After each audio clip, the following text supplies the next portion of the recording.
Are we on now? Stop. Are we on now? Yeah. Oh, cool. Grab a seat. I won't get in the road. No, come over. That's good. Does that sound good, Jeff? Scott? So, just quickly, everyone, so this is our... What is the name of this, Scott, the level 3 one? Do you have a name for the level 3 Donkey Kong? It's just a level 3. Level 3 Donkey Kong. Yep. So it's basically up to and including level 3. I'm just going to pull you in here a bit. Yep, no worries. and basically it was, I don't want to be boastful here. Now I'm going to introduce who Jeff is. Jeff's the former world record holder, but Rygar champion and former world record holder as... How long did you hold it for? It wasn't long. It was from about beginning of February this year till a month ago. Oh, okay. Yeah. So we're going to get back to that. We're going to get back to it because there's a few out there like George Riley and others out in the US that know that I'm a big Rygar fan and all the locals. Okay. So I'll get to about Donkey Kong, but I better introduce what this is about. So basically what had happened was after doing a couple of Kong Off documentaries and being at the first Kong Off in New Jersey when it used to be just the best score wins in West went on. And I thought that looking at it and watching people play, you see the whole game by the end of level 3. Yeah. You know, up to including the end of level 3, because you see all the boards, you get enough barrel boards, and you get the most difficult parts of the game with the wild barrels on level 3. So I thought that should be its own unit game. Yeah. Because and it means that the playing field just levels out, because everyone here can do level 3 who's playing tonight. So now how many are going to point press or really push for it? Don't know.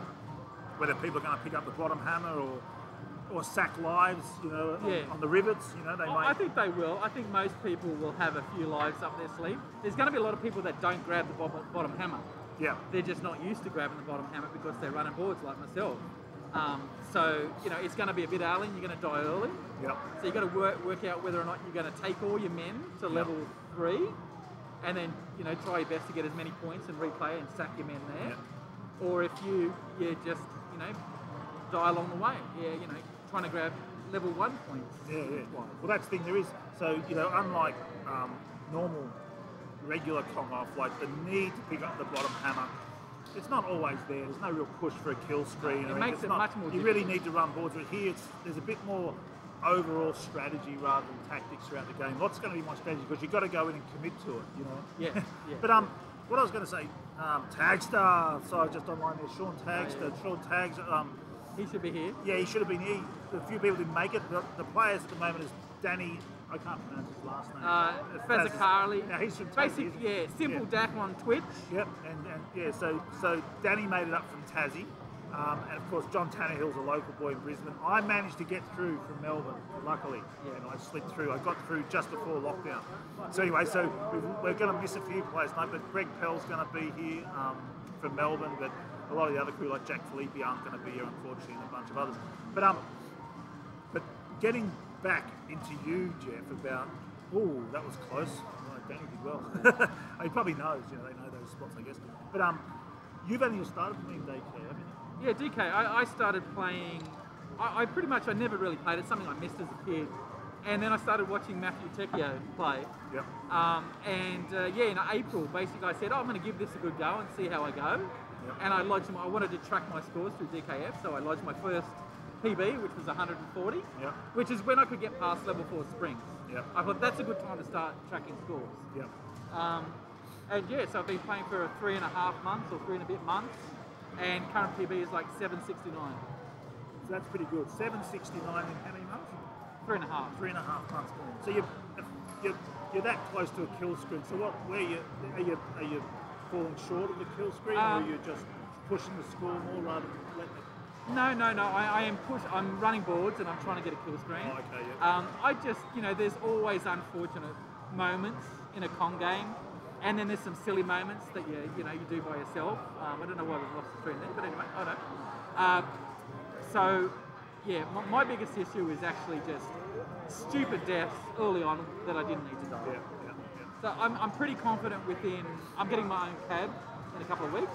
Yeah. One's being built. I've got an original DK board, And so I'm pretty confident of a kill screen within the next kind of 3 months. Yeah, that last little conversation's the sort of the beginning words of a destroyed life. Like, Yes, it is. I'm building my DK cab and I'm close to a kill screen thinking, yeah, next year you're going to be some twitchy guy who has a love-hate relationship with Donkey Kong. Yeah. It'll be Matthew Tecchio. But the thing about it is that you've raced through that, what I see is, I suppose that's probably for a keen player, it's probably 3 months is probably around, a comfortable position, comfortable pace to hit a kill screen.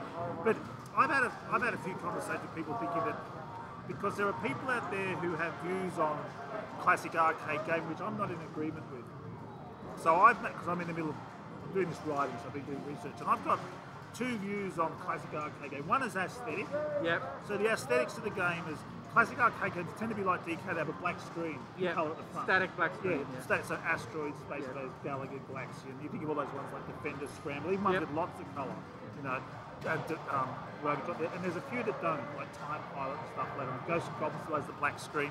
So you can do it aesthetically, but that doesn't make sense to the programming. And there's other ways saying, well, what about if it's continue options? So like Ghost of Goblins, Moon Patrol, there's ways of sort of trying to carve it up. But there are games that came out around 85, 86, and probably even 87, if I think about it. But certainly 86, and they're just great games, and I think Rygar is one of them. It doesn't get the attention it deserves, and people they're not that familiar with it. But I always feel that a lot of DK players, because I wanted to get a Rygar tournament going off-site on a Switch just at, when we come and meet up here and play, because I think a lot of the DK players would just transition well. Yeah, really, because my feeling is like looking at the screen here, especially on the rivets is a good example. Oh, not really, but the rivets, you've got firefoxes that come underneath like this, they're always just pushing you up. And of course on Rygar, it's a side scroll, those who don't know it, and you've got these coincidentally firing this suit, they come up and they go back down and they push up. But also unlike, sorry, I'm pointing over here to John Tannehill, but unlike the springs, it's not really it's a linear game at that level. It's not a peripheral game really. But when you're in the barrel balls, it's very peripheral. It is. And you've got things dropping down. Yeah. And there's things you've got to jump and things are coming at funny angles. So you're looking at front and behind. And up and down. Because if you're steering, if you're trying to steer, not so easy on the early stages, but on the later stages, trying to steer, you're always looking at the top of the board. Yeah. In fact, it's almost like you don't really look at Mario that much at all, especially when you're up the top of the barrel board underneath Donkey Kong's feet. Yeah. You're just constantly focused on Donkey Kong because you're waiting for that barrel so you can dodge it. Yeah, yeah. So I think that, like, for that very reason, the way you play as a Rygar player, like somebody who's very good at Rygar, using a lot of peripheral.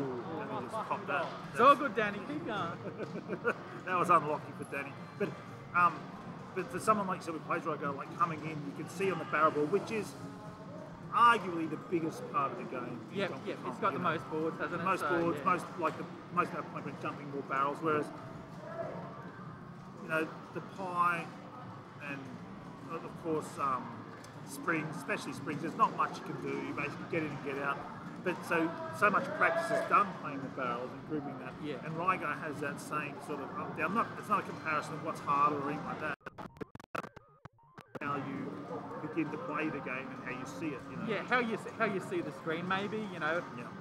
Eyes on every sort of part of the screen. So you're kind of looking holistically at the whole screen rather than narrowed down on your man, because if Kong throws a barrel, you want to know it as soon as it leaves his hand, kind of thing. Yeah. So we got Mr. Tanut here, or Luke from the UK, great Donkey Kong player, does his multi-streams now and then.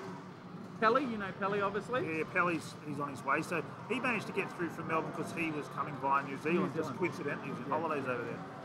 So let's have a look at some of these guys. So we see Danny's down to his last man, and John is too. So Danny kind of needs to just get to the river stage without dying at this point. John is actually doing really good. He's rivets, he's on 61.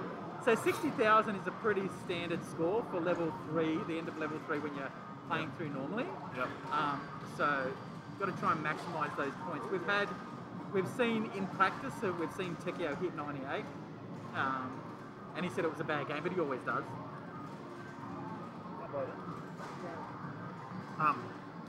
Sorry, mate.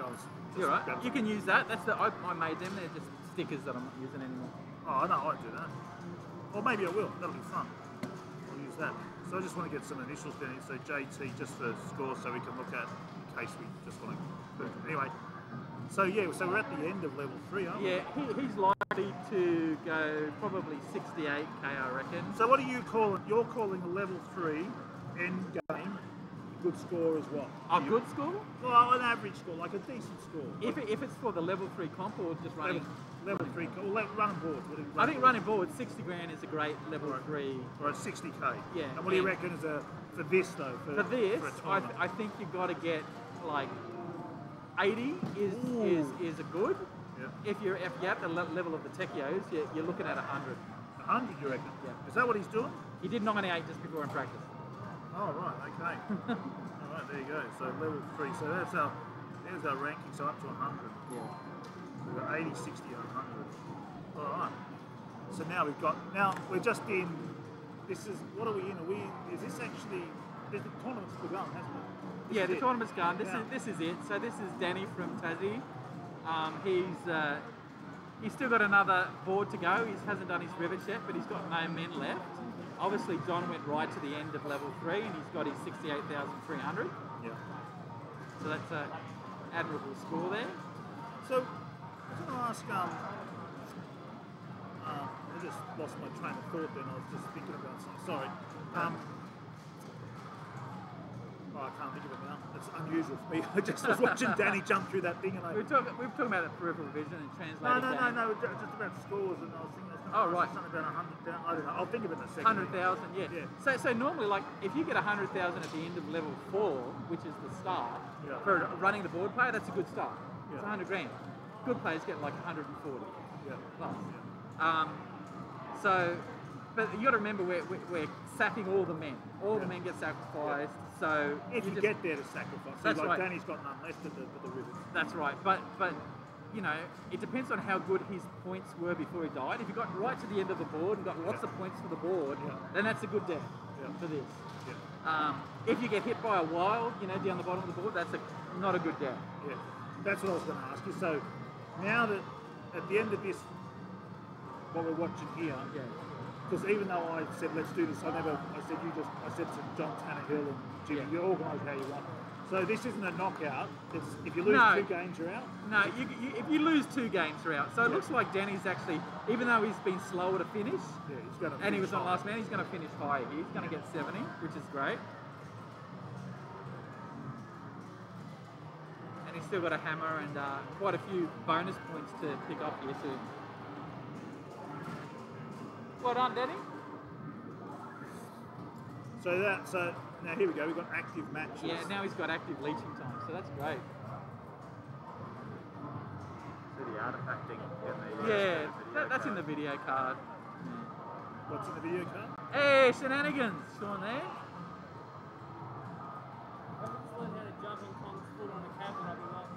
Absolutely. So this is where point pressing is going to make a big difference if you can actually. All these early levels, if you get up to the top of the rivets with no fireballs in the road, you can literally almost triple your score on level 1 and 2, and on level 3 you kind of double the score that you got. Yeah. So this is good. 70, 75.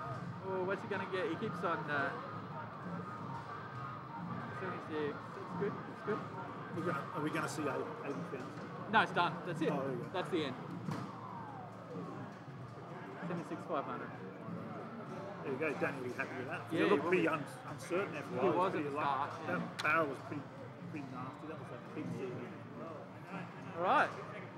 Sweet. So I'll be up on the second round, so I'll go and see what's happening with everybody else. See you in a bit, guys. Yep. Some more Rygo later. Well, there you have it. There's the lowdown. So I'm not sure where we're going to flick to next. We'll just have to wait and see. So I think the tournament's going to be pretty quick by the looks of it. I'm not sure, probably all over in a couple of hours. So what have we got? We've got. Not sure when scores will come in soon. And we'll have a bit more idea what's going on. And those of you, if you're texting in or in comments, I don't have a commentary up at the moment, so I won't be able to answer. But I am here. I'll see if I can get Danny on in a minute and see what he has to say. Or John Tannehill. Hey Danny. Have a seat. Danny, how's that? Well, that was interesting to say the least. That barrel was pretty nasty. That Yes. wild one. That went. I think it went. It just made a nice Z shape. It was. It did. You had the top. Yeah. You had the top like girdle and the bottom one. This nice big one. And I'm 100%, if you've ever seen me play before, I'm one of those people that's like, if a wild barrel comes, it's like, I'm one of those guys like, oh yeah, no, I know what I'm doing. Yeah, every single time. So you're happy with your score, 76? Well, again, First round. I've never really tried to do like high score 3 level. Yeah. So I went for bottom hammer, as you would have seen. Then like I think after the first level, when I bombed out on like 1900, I was like, I'm just going to skip that and go to the top because I need to survive. Managed to get a couple of okay sort of levels in there. So 7.6, I've never done it before, so I don't know if that's probably nothing compared to what old Tartekio's doing over there. Well, Tekio did 90-something thousand earlier. Yeah. So Jeff was just saying that 100,000 is a really solid score. You know? Yeah, But if don't you- expect that from me. Well, you're not. I mean, I don't know, but if you got to the last rivet stage and no lives lost, then you can sack and start again. Yeah. Sack and start again. Yeah, you could bump up a fair bit Well, with that's that. what I mean. I'm sure that's what Tekio Yeah. must have done. You're not going to get it just naturally. Yeah, he knows how to like go for the points, and especially like he knows how to push Yeah. like every level to its limit. Basically, he's Australia's best for a reason. So he knows how to push like pretty much all barrel stages to their limits. Basically, he knows how to group, really knows how to read what's happening, knows how to watch the monkey, which is a lot of us guys that are sort of coming in, sort of trying to learn the game, don't get that. So. But where are you at now, Danny? What's your PB? So my PB. my PB is Hashtag PB. #PB is 564. Oh, that's good. This is my first time playing a cabinet though since I was at Kongloff too. So the red cabinet there that you might have seen is actually mine. Oh, So I've okay. been playing on a shitty old game controller on main for years. You've been playing on the old Game and Watch, you mean? No, it sort of feels like it's literally that shitty. But like you're getting the hang of it. Don't be shitting on the old Game and Watch. You know, No, the game watch is fine, but I've been using it like a PlayStation controller for Donkey Kong. Yeah, it's not the same, so getting used to a joystick's really quite enjoyable. But yeah, I feel like once I get that cabinet home, I think I'll be able to push. So hopefully. So this has been up. You've been waiting to pick it up. This is the one that came from the US. Yes, that's the one. That's the mysterious cabinet. The 3 mysterious- years in the making. It's kind of infamous, isn't it? That story. It of is. the cab. We all know the story. Well, we all know bits of the happened? story, which we won't talk about. We won't talk about it if there's people watching. Yeah, no, it should be a very interesting weekend, and it's LEY, by the way, just so you know. Just to give you a reference. LEY. What's her name? I don't type It's that. not, no, it's not your fault. I'm No. just Yeah, you putting it out there. No one You can write it down here. no one knows how to spell it. How do you pronounce it? Fazakli. Lazakli. Fazakli. Just says Fazakli. this is the sound. What ethnicity is that? Where does that come from? So that actually comes from, it's actually Fazakli town in England. So all our ancestors come from there. But even then, it doesn't sound. There you go. If anyone wants to, And then, there you go. anyone who wants to think of looking for a middle name for their firstborn, Exactly. Very beautiful name, like, Dan Fazakli. that's me. It's got to be me and Boner on 1 and 2. Oh mate, this is going to be a game.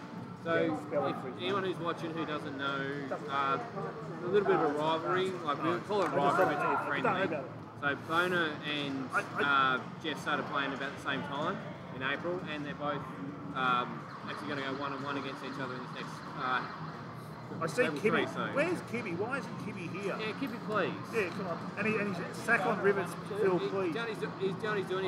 I don't know if he's saying I shouldn't be suggesting that or whether he wants me to do it. Either way, I can't. Yeah, he's something like he saw that I had surgery on my hand about 5 weeks ago, and I think Kibby was like, oh, that glove idea looks good. I might start playing some You nibbler think, with that. think you're Michael Jackson, do you? Yeah, well, I did last time. Derek and where's Boner? Couldn't be. Please. Good. Kibby will be tomorrow, which is good to hear. Sorry, Oh, no, you're right. We look forward to seeing you, Kibby. It should be a very good day tomorrow, I'd imagine. Good. A bit unfortunate you can't drink beers in the arcade. Oh, here we go. area. Barrel sack is better strat for more points instead of rivet. Oh, here we go. So Kibby's got a different strategy. Oh, so that'll be good to hear. I mean, I don't have one. I know Takio thinks that the rivets is better. I think that's his feeling. Yeah, I think again, they're both players that know how to push the game. Yeah. They know how to do this sort of. I'm not saying that, therefore, if he says that, that's it. Like, Oh, that's no, not like, but- I mean, Kibby could be right. No, Depends how you play, yeah. Kibby definitely knows how to play. Like, Yeah, I think his definitely. high scores like in the high eights. Like he's definitely one of the top players we've got in Australia. But like the way the Barra and Matt play is definitely sort of a league in their own in Australia at least. So I'm really keen to see Johnny Bond play this weekend as well. Like he's someone that Yeah, really good at level 3. Yeah, I think he's going to be really good. He knows how to push the game. He's always that guy that seems to be the jack of all trades, a bit like Gibby. Yeah. Doesn't mind putting foot in a few different waters, unlike us Donkey Kong players. So you're going to reach out to some other DK cabs? Get yourself a junior, get yourself a DK2 or DK3, so you'll be the only one in Australia with one. Yeah, I'm one of those people, I don't like DK Junior and DK3. I think a lot of people are like that. I think DK3 is a good game. I think junior's just, it's a real, to me there's something in it for someone, Yeah. but not that someone. Yeah, it's exactly the same with me. It's not my cup of tea, so to say. Yeah. I'm glad we're not doing a DK junior tournament because I don't think I can handle doing a commentary on that. Well, Here we go, let's watch a bit. Let's have a, hey, here we go, early point pressing. I thought about, Bottom hammer. yeah, they're going bottom. These guys are both, again, they started playing in April, so it's amazing how You're good up. they've gone. Me, Yeah, you're and Barra. okay. I'm going against Barra, apparently, so So you won your Yeah, first I'll one, so win. you're good.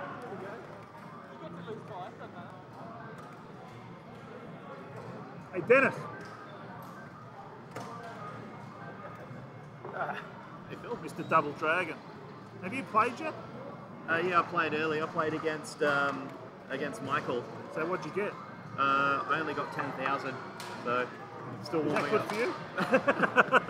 It's not actually. I don't know. What's your high on DK? Normal DK. Personal best You know, is like classic DK, your vanilla DK. 311k at the Oh, moment, that's so good. it's not too bad. It's middling. So I was hoping for a PB this Techio. weekend. Photo bomb on our stream. Alright. So how did you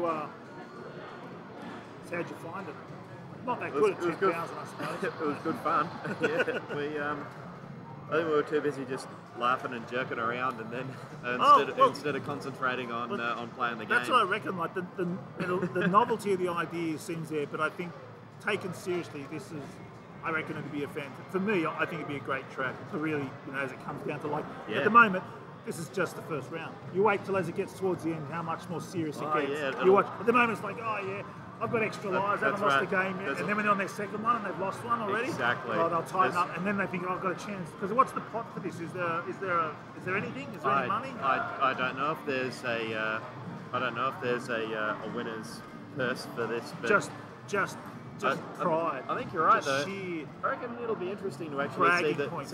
see the tone change after a couple of rounds and see if it's the same laughing and grab-arsing that it is at the start. Well, we're doing we're handing out some more ANZAP certificates on Sunday, so this will be one of them. It's the first one, the winner of the first.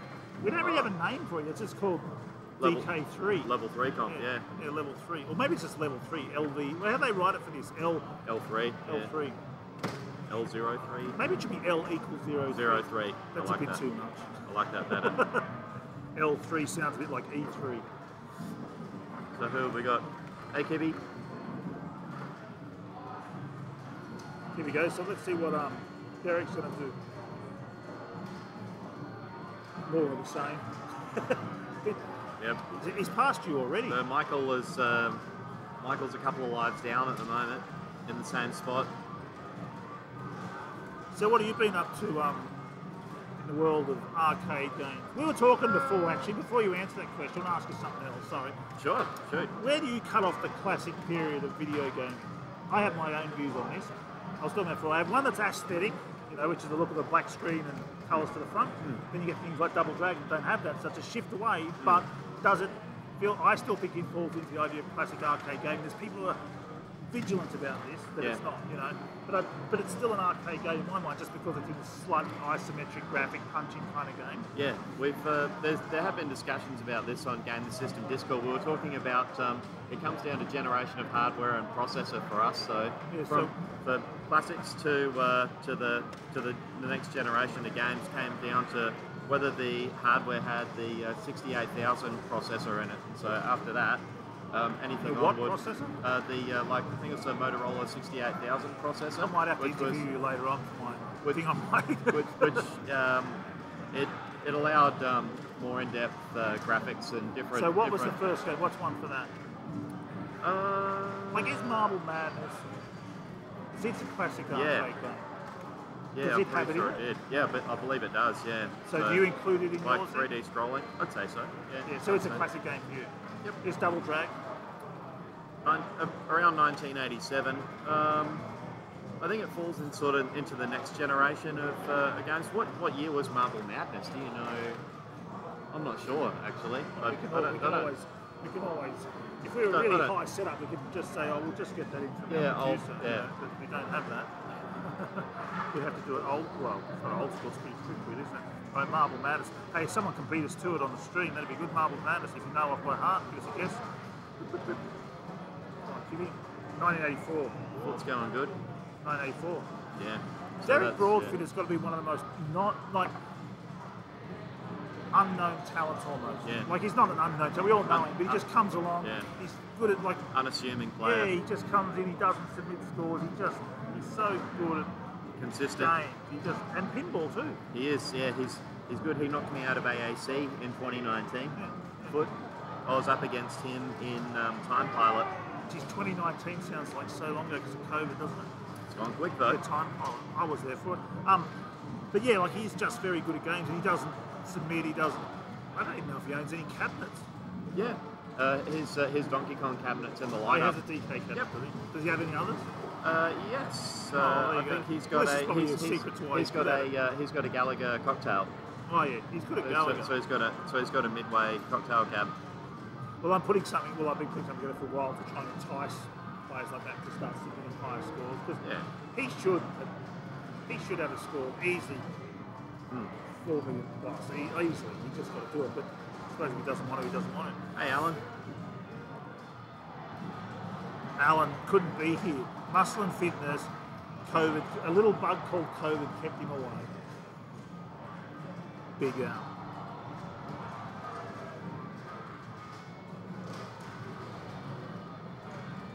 Gone silent here as we watch a little bit. So what do you do? If let's say you're playing this barrel board, how close are you looking at Kong's feet, like for his actions to see we've thrown a wild barrel? I suppose you don't care now. You've passed that point, haven't you? Like you're here. If you're looking at Derek's screen. Okay, so any So no wild barrels coming back to you when you're over there. I'd say probably after you're about halfway along the second to top girder. Usually, is that the official term, second to top girder? Do they have names? By now, with the amount of heavy play, they should have names like ranks. They should use a chess level, like a rank 1, rank 2, rank 3, rank 4, rank 5, because it goes rank up to rank 8. So you have files and ranks. So all the ladders could be files, and all the girders could be ranks. They could even have rank names. 1, rank 1, rank 2, rank 3, rank 4, rank 5. 1, 2, 3, 4, 5. You've got 5 ranks. You do. And that's it. That's your queening rank up there. You get up there. Absolutely. Or you want to play checkers. You could do your kinging. It's not a playing 1, rank. 2. Oh, this is a mess. What do you got here? 1, 2, 3, 4. Doesn't really make sense on this one. Well, it's elevators, isn't it? You're going to talk elevators. Yeah, the old springs level is even for level 3. You have to be careful. You can get a cheeky little up spring when you think that you're going to clear. What's become the more common term, springs or elevators? Spring level, I always call it springs, say springs, but just because I said elevators made me think of it. Yeah. I think I usually say springs. And what about pie? Because they're not making pies. Yeah. Just, I think everyone. It was Pie Factory, but now it's just been shortened to pies.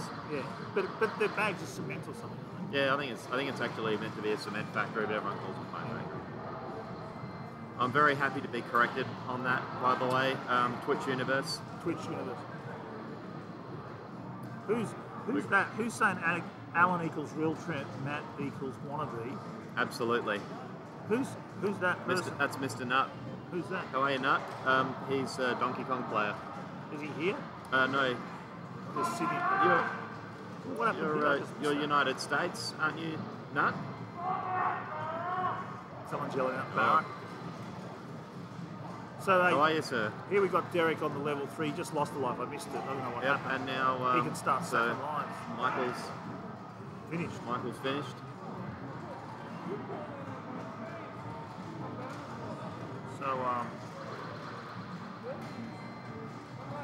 So Foot has done it. So here you're going to see some second alives here. Let's see how because this is the first game I've seen with someone go into final rivets with lives in. In the chamber. Yeah, yeah. Tech was doing it In before. the chamber, obviously. I like that. In Yep. the chamber. 2 in the chamber. Oh, Oh, yeah. Yeah, I like it. I don't think you meant that wasn't a deliberate sacking, was it? No. That was a It's blunder. arguable. Oh, UK. Thank you very much. We were. What up? Derek's just stopped. What's he doing? What up, Tagster? Because he's knocked Bona Force out of the Oh, okay. out of contention. Yeah, so but you would have thought he finished. I put 59, 200, but we'll Mr. put it- Tagster, Yeah, he couldn't be here. I hope you're staying out of trouble, sir. Good to hear from you. It's a shame you couldn't be up here, mate. But yeah, it's the next best thing to put this out here, and great to have you watching, mate. It's hardly anything really with him down there. Like, you know what I mean? Yeah. Like, you need him here. He's the funniest DK player of all. Yeah. So who's up next? Do you know who's up next? I don't know who's in the draw. So what I was asking before we go, so what's Yes. next? Like, you got anything on the horizon apart from DK? You've been playing I was playing Karnov just as the game of the system game of the month game, so I did a 1cc on that this month. I've been playing Rastan as well. Oh, Rastan, yeah, that's a good game. Got a 1cc on that. That's kind of like that's the kissing cousin of Rygar, isn't it? Yeah, it is it's quite I like that similar. it's kind of clunky though. Like with Rygar, it's really fluid, but Rastan's kind of Yeah. it's sharp and it's up and down. And, It does. It's smooth side scrolling, but the gameplay itself is kind of janky. yeah, that's what I mean. Yeah, it's And, kind of. I like that. Yeah, I like it, and the way he walks along like this. Yeah. And you go, wow, I like it, wow. mate. It's so lame. I love that. Yeah. But also like the climbing, the sort of weird, no logic to the reason for why he's going up and down this weird terrain. You know. It's always vines as well. There are no ladders or anything. I love that. Yeah. Someone's tunneled it all out. They're not bothered to put a Especially in ladder a castle, upstairs. someone just decided on vines. And I like how they instead of tunnel. It's like a D&D module, you know, like I'll Yeah. jump there. No one actually thought, like, if they're making a room from there, or I'll draw it, like if you've got a room, I don't know why I've got to draw it, but you know, they want We're to, getting they technical want to put here, guys. You want to build a tunnel, and in the D&D world, where am I? Up here, they go like this, they go blah, blah, blah, and then they go this way like that. Whereas in reality, you'd just do this, wouldn't you? You would, yeah. So it's like that, like, let's build a tunnel, they go down to nowhere, then they dig back up and do a Yeah. weird shape, you know. Yeah. Well, anyway, can't let up. There you go, sir. Hey, We're joined by Mr. Steve Holmes, the owner of One Up Arcade, just dropped in to say hello. So, oh, there you go, Mr. Steve Holmes. I've never met Steve Holmes. Steve, this is full day. Hey, Steve, how are you? Nice to meet you. You too. Do you want to come and say hello? Pop in and say hello. You're on, are you? Yeah, come on. Okay. How are you? Slide over, Steve. That's what you look like. Here I am. Yeah, I've never got to. I've been coming up doing commentaries for Commonwealth, but I've never got out to one up yet. But I ended up just being in front of this all 2 days and then go back to Melbourne again. No, fair enough. And you got a You little might more have to time. slide over a bit more, Sure, Steve. sure. Otherwise, I'll cut your head off. Have you a little more time up here this time? Yeah, but well, not really. I'm here now, and then I'm here all day tomorrow, here all day Sunday, then Okay. I'll fly back to Melbourne on Monday. Yeah. No. Well. So I'm still not going to get there. But I hear great things about it. Yeah, absolutely. Well, if you get a break, drop in. But yeah, we've got a whole lot of pinball, a whole lot of arcades. Hey, I've been asking this question just because we've got time between stuff. Anyway, that was it. No, hang on, maybe it wasn't here. I didn't have it before you sat down. Where do you determine, just out of curiosity, when classic games begin and end for you? Classic arcade games, what year? I'm going to hold you to it too, guys. Yeah, well, I kind of use, I think, the whole the arcade crash, of '83, that real classic era, and to me the style of games, they were like we're seeing here, that black background. And, Yeah, that's the aesthetic. Like, Yeah, that's the it's very aesthetic. much the aesthetic. But then but there are games that don't have that aesthetic, but are genuinely course. still Yes, classic games. and but there was that, a lot of space shooters, maze games, things like that were of the era. And then I think because of the little hiatus that the game crash created, when games started to come back in '84, '85, they were a lot more brightly coloured, and the genres started to change. We started to get platformers come through, and so I don't know. For me, that sort of seems to, as much as it's a blurry line. It's an interesting conversation for enthusiasts like yourself. So where's your, with One Up, having not been there, where's your cutoff for what you call there? It's like you got a big buck hunter. No. A cutoff would probably, in general, we have, classic games, retro games. With that said, there's a certain lineage that carries on, like something like Street Fighter or Tekken has been persistent. So there's games right up until You've got a point blank. Someone set a record with it. We've got a point blank, but like Street Fighter 4, that's 2000 and I think the last one was 2015. But point blank's like 91. 94. Yeah, so that's hardly, like by now C64's come and gone. Yeah, the Super Nintendo's come and gone. So it's hardly arcade culture is all but dead by then. Almost. Well, exactly. By the mid 90s, it was winding down. But it's such an arcade game, like Crossbow and those sort of games. It is. Yeah. And that's what I'm saying. Like, if you look at it in the sense of like classical ballet, classical music, is it fair to say that Point Blank is an extension of basically classic arcade, just dressed up? Do you know what I mean? Like it is an arcade game. It is. Yeah. It's maybe using the word classic wouldn't describe it. I think when people think classic, they think Galaga, they think Donkey Kong. But is it a traditional arcade game? I think so. Where the grey area would get is would we put a skill tester in? Would we put a Dance Dance Revolution in? Yeah. Those are the sorts of that's things a that big get grey. difference. That's a big difference. Because that Dance Revolution's probably got more in common with Twister than any arcade game. I mean, I'm serious. In a way. Energetic Twister. Yeah, but you know what I mean? It's not really. But what I'm sort of suggesting is that with something like Point Blank, that's a really good example. What was that submarine game? They just called submarine. No, that didn't have a light. It just had like a periscope or something. We're talking the same era? Or no, really early. What was that game? Battle Zone or Sea Wolf or something like that. Something like Sea Wolf. Yeah. Well, anyway, Crossbow's a good example. Yeah. And it's not fast, but it's like it. Yeah. So if you take something like Point Blank, it borrows, without meaning to, probably heavily from the culture of arcade games. Sure, because it's short, fast, and you could have done it at home, but it's not done at home. Like you could have done, but it was put into an arcade environment. Yeah. But what I'm sort of getting at is, with those classic arcade games, it creates a type of, I'm not saying, it's not snobbery or anything like that, it's a type of, well, it's just where someone put it. It's like trying to define when does modernism begin and end. Exactly. It's anything like that. When did the Cold War finish, if it ever did? You know what I mean? Like, so with that, some people therefore, even though they really like a game, like I was saying before, I think Rygar's a fantastic game. Yet it doesn't get included on. They don't look at it because it's not in the evening. It's like saying I only eat this, and you think, but this is a really fantastic something. I don't eat that because I only eat French cuisine. You know? Exactly. We're probably not that narrow in our focus. I think our focus is more to bring back an arcade of yesterday. To bring back what isn't around anymore. Modern arcades went in a different direction. They're very redemption based now. Your time zones and whatnot, and the experience there is very different. Then I guess we also separate a little bit in that we're not kind of bar orientated. So for a lot of the newer venues that have come up, they're orientated around bar. We're focused just on the games. And I think that makes our vibe and our feel and our setting very different. And what games we want to include more along the lines of, if you haven't played it for 10 years or you can't find somewhere to play it, then that's maybe what we're looking for. It's also interesting, you've been quite supportive of world record chasers and stuff. Yeah, absolutely. And there's, I haven't spoken to him, but I'm going to get his name wrong, but he was the Raven world record holder of world. What was his name? He also does dance. He's got his own dance.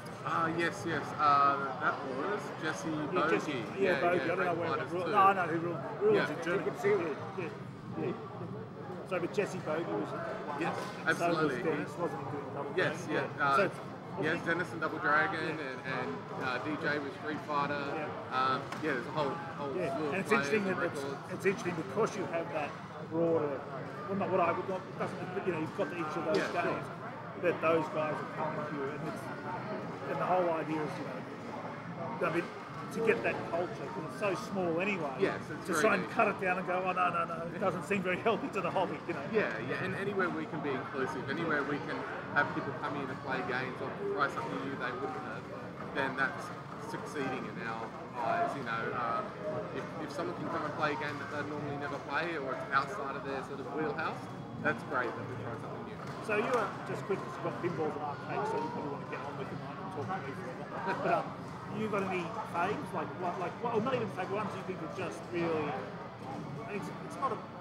There is a point to this question for me, but is there games that you just think, yeah, that is a really well. I can see, like we all know Space Invaders. It's not that interesting a game. It's iconic, but it's not one that right place, right time. Yeah, very few people play, but there are games that have held the attention of people. Have really held your attention after 30 plus years or 20. Yeah, I'd have to say Street Fighter. And I guess if you look at the evolution of arcades, and you look at the importance of games like Pong, games like Space Invaders, you know, they were so pivotal in bringing arcades to the masses, in proving they could be a commercial success. Street Fighter played that role in the late 80s, early 90s, when arcades were about to die. They were already wavering and arcades were on their way out, and all of a sudden this game came out, and it not only appealed to the players and brought arcades back to life, but it actually was very profitable and it worked for the vendors. Was it Street Fighter 1 or 2? I'm not sure, maybe it was 1. But they had a really big team who were given specific roles to. There were people who were designing characters, hit zones on them, and the backgrounds were really cool. They really went to town. It was like a film. They really went for months and months and months. And they did everything was in the animation sequences, and it was really, and the music chose it. And they were, absolutely. It was like how many characters are there in Street Fighter? Like a dozen. Yeah, so I think there was an artist assigned to each. You're doing Ryu, you're doing this, and you've got to get the music, and you've got to get the backdrop. There is a lot of detail, especially for the era. You look at the games at that time. When you talk to some other games, the rate at which they'll pump in games out, knock them out. Pretty quick. It doesn't mean they're not great games, but there was something about that had a. Because even when it came out, the legend behind the game, the way it was presented, it seemed like it was like the game was like sort of like Highlander feel. You've got to fight your way around the world. But it seemed to have such a rich history, but it just created this sense of like like a meatballs. It's like when you watch Star Wars, like something about the castle or whatever it says, it had this sort of language in it that felt like, it was just it had its own little, and it really did have that, didn't it? It did, and and I guess for your question, for me, that's the game that has lasted the 30 years. It keeps giving you to go deeper and deeper into it, and of course it refreshed the formula time and time again. But I kind of call it chess with reflexes. It's very strategic, but also it's all about reflexes. You've got to be quick, you've got to be responsive. When I was in the US for a while, but there was a team of players I talked to there in Brooklyn, and they talked about, I think it was Street Fighter 3 that was the most balanced version they used to play. Is that right? In Vegas, they used to still play tournaments and stuff. I think they kind of, each one they release, and then they refine until it gets balanced. And so kind of like the last one of each era is usually pretty good. But Street Fighter 3 before 4 was probably the competitive game, and then 4 become the competitive, and 5 is probably now about 5 years in, and it's getting to be well-rounded, balanced, and competitive fighter. But each person will also have their own taste and their own picks in the lineup. And it's interesting because also with Mortal Kombat, which was kind of this rival game in a way, it hasn't aged as well to look at. It looks kind of weird now, doesn't it? Whereas Street Fighter, because it didn't push, it had that sort of 64-bit look or whatever. But it still looks fresh, doesn't it? Absolutely, and of course there's a certain datedness of the graphics, but Mortal Kombat was going for something new, something edgy, and it absolutely was, and it caught everyone's attention. But that new and edginess of 1992 now, with the internet. But it's also great though. I mean, it's not great. Well, it is what it is. But how films like they're now, because early on there were films being made, the Street Fighter company who watched it. I mean, you probably didn't. I'm sure it's not. But there's still more combat something quite good, isn't it? I haven't seen it myself. You've heard like there's sort of buzz about it. And the fact that they've brought it back again, they did one maybe 15, 20 years ago, so they've all seen that it's time to do it again, and it keeps those franchises fresh in people's minds. It shows that Mortal Kombat is actually still out there. People know, but it's not like, that's a game of 20 years ago and nobody cares. So, And what about, and I'll let you go, so I really got to go, just last night I'm just curious with Tekken. You've got one in yours? We have 3, I think. Yeah. So the answer is yes. So I'm not a Tekken player. No. I liked it. Yeah, absolutely. It's a different thing again. And I think it could be a bear and a log man. I know. Don't know who log man is. Log man, and yeah, they've got all sorts of weird characters, and that's since I cool. was probably 18 or something like that. Yeah. Well, I do really like candy cabs. Yeah, the Japanese. Why we it's, they're just so comfortable. Yeah. Matt Tecchio has a candy cab. Yeah, absolutely. And we've got up the back of the arcade a candy cab section and probably got about 18. I've got to get there. I've got to get over there. I might try and I'll see if I can. I've got to try and get there. Fit it in. Cheers, mate. Good on you. No worries. Thanks for having me on. Thanks, Cheers. mate. Bye. Well, there we go. Street Fighter, Tekken, got it all. Now, I didn't get any comment like on Tommy Dozier's game there, but I might see if I can call someone over and let us know what's going on. Here we got. Yeah. Now, congratulations to Michael, the first ever billion-point player in Australia on Nibbler, and the world record holder on Nibbler Main. Yeah. I mean, we say that because, but I mean, for me, I mean, it's not taking anything away from you, whether it's on Main or not, but I feel it's probably time to, it's not, it doesn't matter to, okay, we recognise it. It's a huge effort either way. Yeah, that's what I'm saying, like, it's like, I don't really, some games I could understand, but ones like Nibbler on Main or not, what's the difference, you know, like, just stick it all together, but yeah, 36 hours. Yes, and I didn't want to be there 1 second longer than I had to be there. Well, that's like McAllister with Asteroids. People said to him, why did you, after all, like 50-something hours you played Asteroids for, when you beat it, why did you only beat it by, 3,000 or whatever it was? He said, I've been playing for 56 hours. Like, so I had enough. And he was hallucinating, breathing funny. Eric Agerson he reviewed the game. It was really weird. I was seeing shadows. I was... And the thing for me was no one had ever done the building. So just to see that role, to get 1 billion on Main that no one had ever done, was that was step 1 for me. I don't know whether there will ever be a step 2 or... Well, you almost didn't have that step. You had power outs and all sorts of problems. Yeah, I got to 490 4 weeks before. And to say it mildly, I was devastated. Because there's you and Kibby, like it's interesting in Australia, that's 2 top Nibbler players. So Australia's starting to punch above its weight a bit, isn't it? With people with players. I learned about Kibby very early on I couldn't even get to level 20. You couldn't even play Snake or Nokia. I couldn't even play, and I learned about this guy in Brisbane, Kibby. And who had the 500 million record at about 20 hours. Yeah. And that, I guess that You're was... a nomad. Oh, you're up. That was my first goal, was to... oh, no, you just finished. Just try for 20. No, you just finished. Sorry. I thought he was calling you Hey, up. which game was? 1 or 2? You got to play Bono. I'm up again. Yeah, you got to play Bono. Sorry, Mike, off you You got to go. lose 2. Get out. Yeah. Yeah, I've lost 1. Yeah. Alright. Well, you didn't lose, did Can you? we continue Yeah, this? you didn't lose. Oh, you lost 1 earlier. Yeah, I've lost 1. Who'd you lose to? Derek. Oh, he's a good player. Yeah, I said to him, Derek Ford he's was- on my stream all the time, and I He's a said to him, gun. say hello! But he's so good at games. Say Derek Ford. hello! He's so good. Like, can we continue this soon? Yeah, we'll catch up Excellent. later. Yeah, cheers, I mate. need to show you something else too, and you'll be so I don't have to go to the impressed. bathroom, do I? No. That's something else. I'll be back. All right, sorry. I'll be back. Barrett.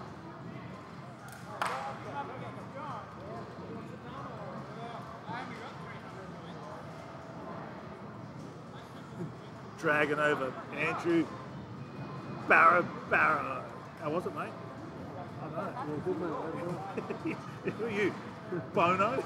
That's your Bono impression. That's not a bad Bono impression, is it? Yeah. There we go.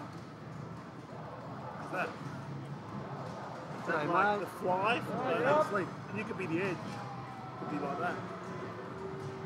Well, who we got here? Johnny Bond and Boner. Sorry.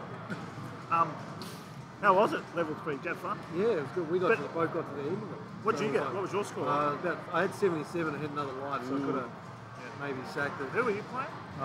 Danny. Oh yeah, he's going well though. Oh yeah, he's good. Improved Yeah. heaps, hasn't he? Well, I'm not saying he wasn't good, but I don't remember him playing before. Lost a man on 1-1. But there's a bit of joking around, but I think it's going to tighten up and get serious soon. Oh yeah, oh serious. Well, you know what I mean, as serious as this hobby gets, which it does. But like, as it gets closer, like, hey, now, is there any trophy? Is there anything for this? No idea. No clue, mate. No. Oh yeah, I think Jerry Scott has sponsored it. Oh yeah. Yeah, So he's put maybe money on some the bar or Spacey something. vouchers and stuff. Oh yeah, that's cool. Him and McNeil. Yep. Oh, nice one. Nice one. Yeah, we haven't been to Spaces yet. I'm not going to get there this week. You're going Tuesday. We go on Tuesday, check out So if you're in Toowoomba and you want to meet Andrew Barrow, the greatest main player in the world, and the top Australian music player, inducted into the Anzac Hall of Fame.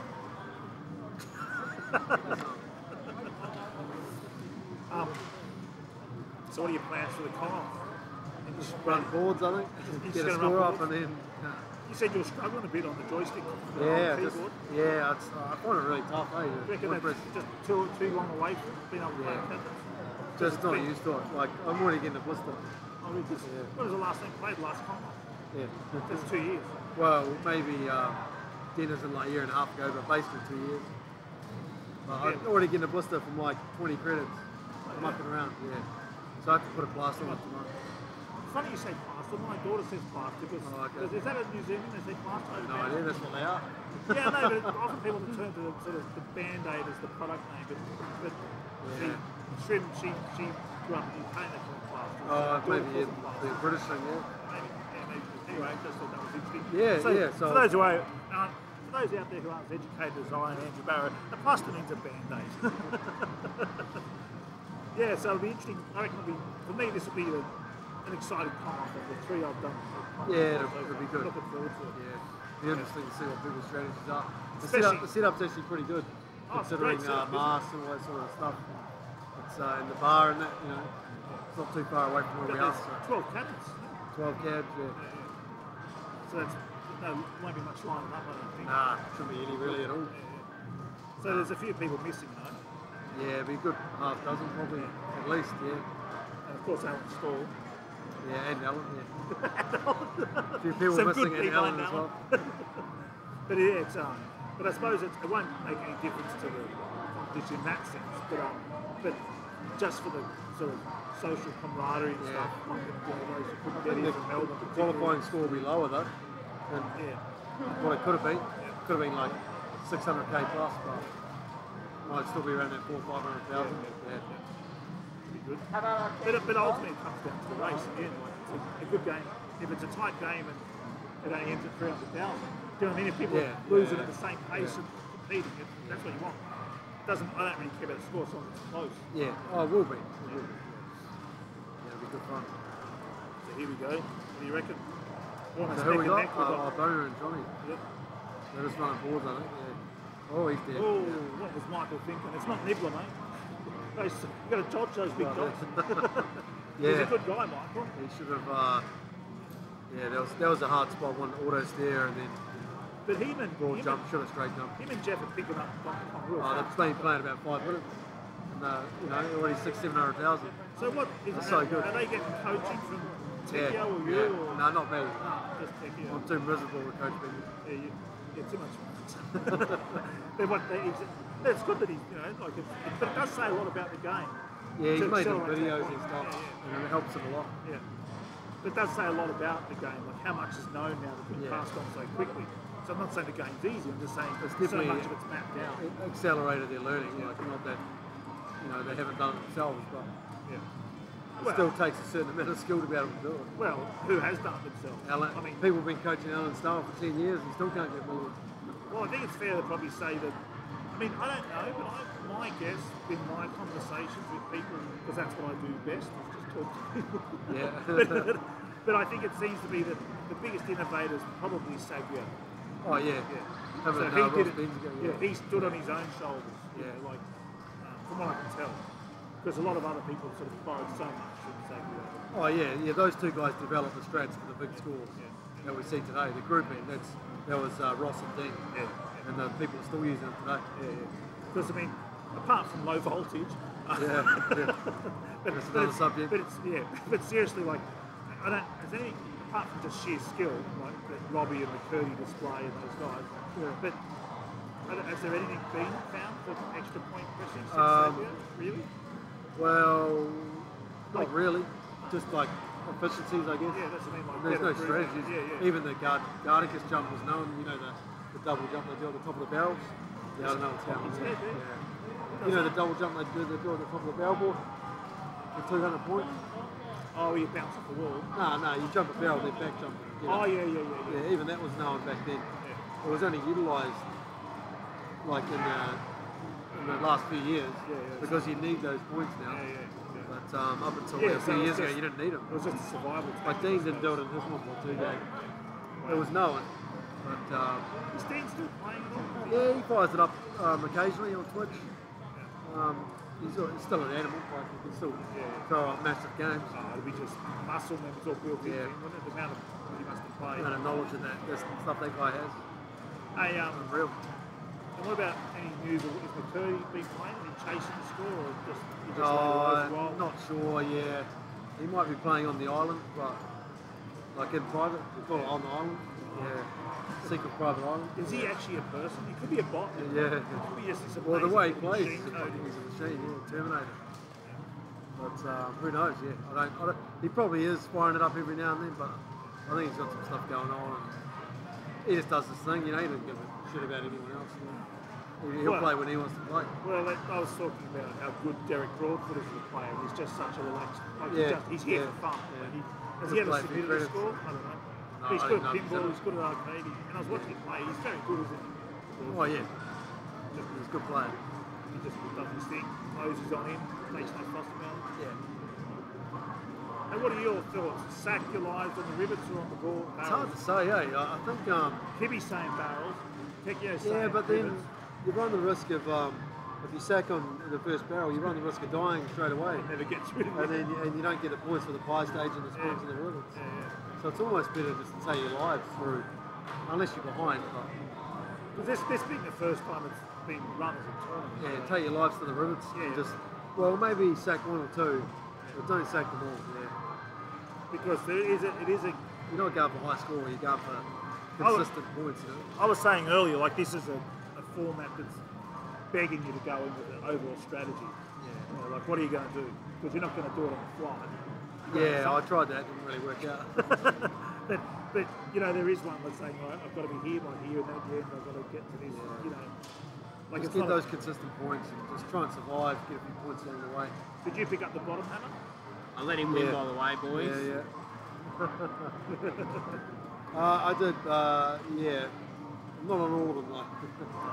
I just wanted to get through some of the screens, you know. You had a pretty good game the other night, though. Oh, yeah, a couple of nights on Tuesday or Wednesday, whenever it was, yeah. But they won't let you hook up your keyboard to it. 800k on 1.2, so that wasn't too bad. They should allow you to have a keyboard on one of them. I'm going to bring one in, see if I can hook it up. You can say just stick it there. If you don't want to play it, don't play it. But if you want to play it, that's fair. Because or at least every third time off should be all keyboard. Yeah. Welcome to my world. Yeah. So get some complaining then. I don't know if there's any dyslexic people who play doctors, but they're screwed. It's still going, I can't believe it. So you're playing some golf earlier. Yeah, had a few games of that. 12 to special. Did you literally have a few games, or that's players saying you had a go? One game. Yeah, One game. You had a few games. It's not and a few terrible, games It's not before. terrible. The flight stick's a bit awkward, but yeah. That's what they should build their DK boards, meaning that imagine having some DK3, some DK Junior, and DK all in I did put that idea to like Sockmaster and the other guy that does hacks, Paul Goes. But I think it's a bit more complicated than, you know. Because they've made like randomizers, so like DK randomizers, so it comes off any board. It can be a level 1 rivet or a level 5 barrel or whatever, and it's random. I said, we'll make one like that, but make it, it could be DK3, it could be Junior. Could be crazy. Could be crazy. Throw a Robotron in. Yeah, throw a Robotron. But no, that'd be pretty funny in golf version, wouldn't it? Yeah. Oh, that'd be awesome. Would they put a crazy comment, or they just that'd be just like, would that be like, just kind of, Yeah, it's a bit big, good boy.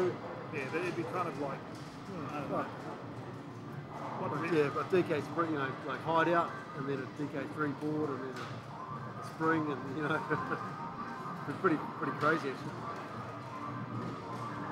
It's George Riley's birthday on Sunday. Riley. Do you reckon anyone will break his world record? I mean, you're the closest to do it. Who's closer? You or Dwayne Richards? I'm closest to his easy score. Yeah. That's it. There's all this easy, hard. Close relative term. I'm still 40, like not even 40% of it. Yeah.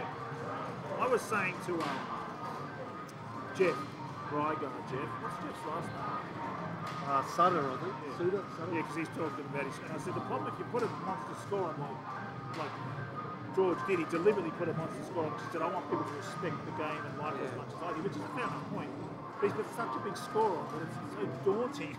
Yeah, exactly. It's sort of he has kind of destroyed it, and that doesn't matter. Like, but it's, if you want some competition, just don't bury it. Don't bury it straight away because people won't even try. It looks like Bond's going to win this one unless he really mucks this up. Oh, here we go. He still needs to get a few points from the next. Oh, yes, that's all right. Yeah. 6-6-9. Right. Johnny could do quite good on this. Oh, it's a good score, you could get 80 dubs. Yeah, no, that's what they could. He's a fairly I don't know, I just remember watching the other. He's quite an aggressive player. Yeah. He goes for it. At least like that in life, isn't he? Yeah. He goes, Full noise all the time. I'll pat a crocodile. I'll give it a hug. What's he doing? He's playing normal. He might know something we don't. I find the rivets, I reckon that, and this has been predictable but serious, when I spoke to Eugene Jarvis about Robotron, I'll say that again, Robotron. He talked about how he programmed. He talked about how he programmed the Hulks. Yeah. And what they do is, if that, like looking up at our screen here, like this bit, say that's where your Robotron man is, right? Yeah. And this is a Hulk here. The Hulk's targeting the spot that's relative to, so that's it. So it's relative to where Robotron man is. So it's not aiming for him. It's sort of aiming for somewhere up here. Yeah. So as it moves, like you move like this, and it starts doing a shape that's kind of. That's why it does. And that's why when you get pushed in the corner, they still start with this weird look. They're looking like. Yeah, they sort of come in a. Yeah, they sort of don't come at you straight away. And I wonder if they're. I wonder if it's programmed like something that's happening here. It's not. I don't know. It's a mystery what's going on, isn't it? They look in the code. I mean, it's nothing at all for your jump handles. They just bounce back and forth like it's random. They've got decision points, like number of frames on move. But sometimes they will. But sometimes they will travel on the bottom all the way across. Oh yeah, but they travel faster to the right, so they gravitate more towards the right and up as well. And so that's where they tend to end up. Well, that ruined my theory. Right. All right, let's go. Against. I'm telling my son to go to bed. I don't know who. No, what one?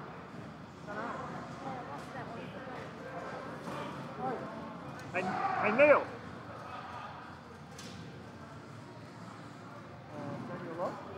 Johnny Bomb. Sorry, I was just getting someone on. I was going to ask you, so where are we at, Neil, in the tournament so far? So, viewers, Neil Cairns, Ghost and Goblins World Record as of this year. This year, What yeah. month was it? It's pretty late, wasn't it? So I'm all out because of COVID. It must have been like April, May. 18 months has really just been 1 year. Yeah. So, yeah, no, so I'm 2 games down. So You're out. No, like we're 2. Like I've won 1 and I've lost 1. So sorry. 2 games. So you played 2 games. yeah, played 2 games. Yeah. So So once we get to that, then all the people who have lost 2 are out. that's right. Yeah. So yeah. And then that'll be the first round done. Yeah. And we come back in again. Yeah. That's it. It just keeps on going until people drop And then, out. so at that point, does it refresh, or just if you lose one, you're out? Next one. Yeah, If you yeah. lose another game, you're out, or does it start again with 2? No, that's it. That's Yeah, it. yeah. So you've got to win all the way from here. Yeah. So who hasn't lost a game? Do you know anyone who's sitting on? I believe Matt Takio. Yeah, he's Barra hasn't lost one yet. hasn't he? I don't think so. Yeah. I mean- It's a bit hard to know because there's a few of us out there, so like everyone's kind of asking how have you gone. Yeah. So, but yeah, this Barra, is Sorry, go. Oh, sorry, I'm just excited about seeing this because this will be like great coverage for tomorrow. Oh yeah, no, it's good. It's really good. And I hear that the mic's really good. So people are saying earlier it's really clear. I was talking to Barrow just now, as you saw. He said he's been having a bit of trouble. He hasn't played on a cabinet since almost the last comp, so he's already got a blister on his finger. Is that right? Yeah, because he's not used to the keyboard. So he's going Soft. to have to put a couple of band-aids or plaster on. Yeah. But he seems to be doing all right now. That's good. you're hoping that it's going to push him under that's a physical injury. Might change things up a bit. Yeah, you might have to come in tomorrow and just like get on each joystick and just just sandpaper it so it's a little bit rough. Anyone else might notice it, geez, that's hurting. Just on the spot where you hold it. Like in cricket, you just got to work the ball a bit, just start sort of screwing around with it. I wonder if someone might have to do the jump button for him. I'm so In not cricket, used. Remember, like if you get injured in cricket, and you can't run. Oh yeah, you you have have like a a runner. runner. You have a runner. Yeah. Well, I think he's fit. It's not the button. It's just the joystick. He's on top. Oh right. Yeah. I'm sure. But I'm so unfamiliar with the layout of .com when I get on play. Every time I get on that bit of a go, I start hitting the one-up button for jump. The jump button doesn't work. I look like I hit this button up here. Yeah. I just don't play it at all. It's an unusual button because like the actual on the DK caps, they're like it's like a heavy punch into the button. Are these new ones? Are these different buttons? These are like standard. Oh, DK buttons. DK oh, buttons. Okay. These are the real deal. Yeah, but like they're like it's a significant button press that you require compared to most other games. So it's very definite. Yeah. You don't accidentally. You can't say, I didn't mean to press that. You did mean to press it. Yeah, totally. Yeah. So have you noticed any strategies so far? Well, not too much. I've been talking to a lot of people, but it seems to be so far, apart from just ability, like just getting through the wild barrel, all that sort of stuff. There's talk of whether to sack lives on the. Kibby was saying here that he's Kibby's now. He's saying sack them on the barrel board, level 3. And Barrow thinks that's a bit of a risk, but it could work. But Tekio was saying do it on the rivets. But the overall things, people seem to go for the rivets and sack them lives when they can, which seems to make sense to me. But Kibby was saying differently. But there you go. He could be. He knows what's going on. Yeah. I don't know why Kibby's not here. Why didn't you get here, Kibby, if you're around? I'm surprised you're not here. I noticed there's a bit of flickering on this screen. It looks like a bit like. Yeah, that's. Is that a retro filter or? that's just on the. It's all just being fed through. There's no one's playing. They're all just pretending. No, I think I don't know if it's that machine or it's something to do with this because that was flicking before. So maybe it's on that machine. Yeah. Oh, it must be that machine. I don't know where. Oh, Andrew's just here on that first one. So yeah, because that's where Danny was playing on that, was doing that flicking. So it must be that machine. How's your injury going? Oh, don't torment him. Sorry. Otherwise, he'll unfriend you on Facebook. Right. Yeah, fair enough. He's sitting there poking his tongue out at me, the clown. So, bit of New Zealand cheek. So you were saying next game? Yeah. So, well, I try not I don't know. You don't want to talk about it on No, I'm happy to talk about it. It just seems a bit like, I don't know. Well, it doesn't mean you're going to get it. I just mean the one you're turning your attention to. It's all about fun in the end, isn't it? Like it's what I'm saying is one to put attention, enjoy playing it, and you want to get better at it. Yeah, so Circus Charlie so I'm going to enjoy this weekend, just not focusing on anything. Yeah. Besides the competition, which is refreshing. I must admit, leading up to Australian Kong Off, it's been really refreshing to play Donkey Kong again and enjoyable. Yeah. I've just been playing a bunch of DK. But after that, I'll be moving on to Circus Charlie. Who has a Circus Charlie? Are you doing on main? What is it? Who has one? I'm going to buy a board. Right. So, I'm going to take it up to Spacies, and I plan to do the max score there. Plant it there. Yeah. Jerry and John McNeil have helped me out a lot with my score submissions, and it's good. It just spreads it around. Like Scott from One Up talking before, and of course Netherworld's hosting this, and Spaces it's through that you build these ultimately teams of more players and stuff. Yeah. It's pretty. I don't know much about the game, but I've heard it's difficult. Or is it not difficult? No, it's difficult, yeah. I suppose like I'm just at the point where like I don't know. I think a lot of people are interested in my scores that they're interested in the difficulty. Yeah. The difficult game. Well, I like Robotron. Yeah. I'll say that again, I like Robotron. Yeah, exactly. Like no, but you're not after like a fun ride. You're after a serious challenge when you do these scores, aren't you? Yeah. Well, I mean, I'm not doing them. I mean, you're doing them. You guys are doing them. But yeah, I think that there comes a point where you could do it. Well, Robot. play it. Yeah, Oh, go I for can, the record. no, well, don't know. Like it's a. I mean, it's. I mean, if you watch McAllister when he did it, there's a lot of games he played to get to that score. Like even on the, like he played. There's a lot of low scores as he attempted to get there. So it's one of those games that you've got to have the skill, and then you know, when things are placed in a certain. Well, it's not even fair to say that. It's just so rapid. You know, like if you've watched me play just a second, it's just so fast. You know, it's just crazy busy. You know. So the good thing about it doesn't have the length of something like Donkey Kong or like New Ghosts and Goblins or like Nibbler, 30-something hours. Like you can pack a lot of games into a couple of hours. Robotron's a 5-man only. Yeah. But it's I just like it. I just think it's a great game. It's not So sort of, John McAllister, he's got the world record. yeah, on 5-man only. He does, yeah. Yeah. It's 1 million something. It was the first person to grab it, but it's often talked about Adner Ashton is sort of seen as often talked about as being a much consistently stronger player. Like he's been really gifted at the game. He's also the junior Pac-Man legend. Like he has little skills in Pac-Man and stuff. What are you smirking about? Oh no, they're just giving me some banter over here. About what? Gee, I can't fucking hear them behind their masks. I think they're funny, that's for sure. So. I would have thought Barrow would have played on a bit, but no, chucked it in.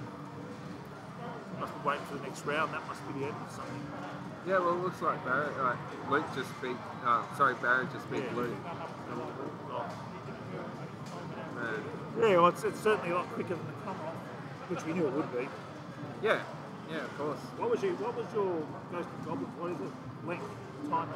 A little bit over an hour. That's pretty good, isn't it? It's a hard game. Yeah, there it It's a is. really hard game. Is it harder on the NES? No, it's easier. Yeah, that's an easier port. Because it's known to be hard on the NES. So. Sorry?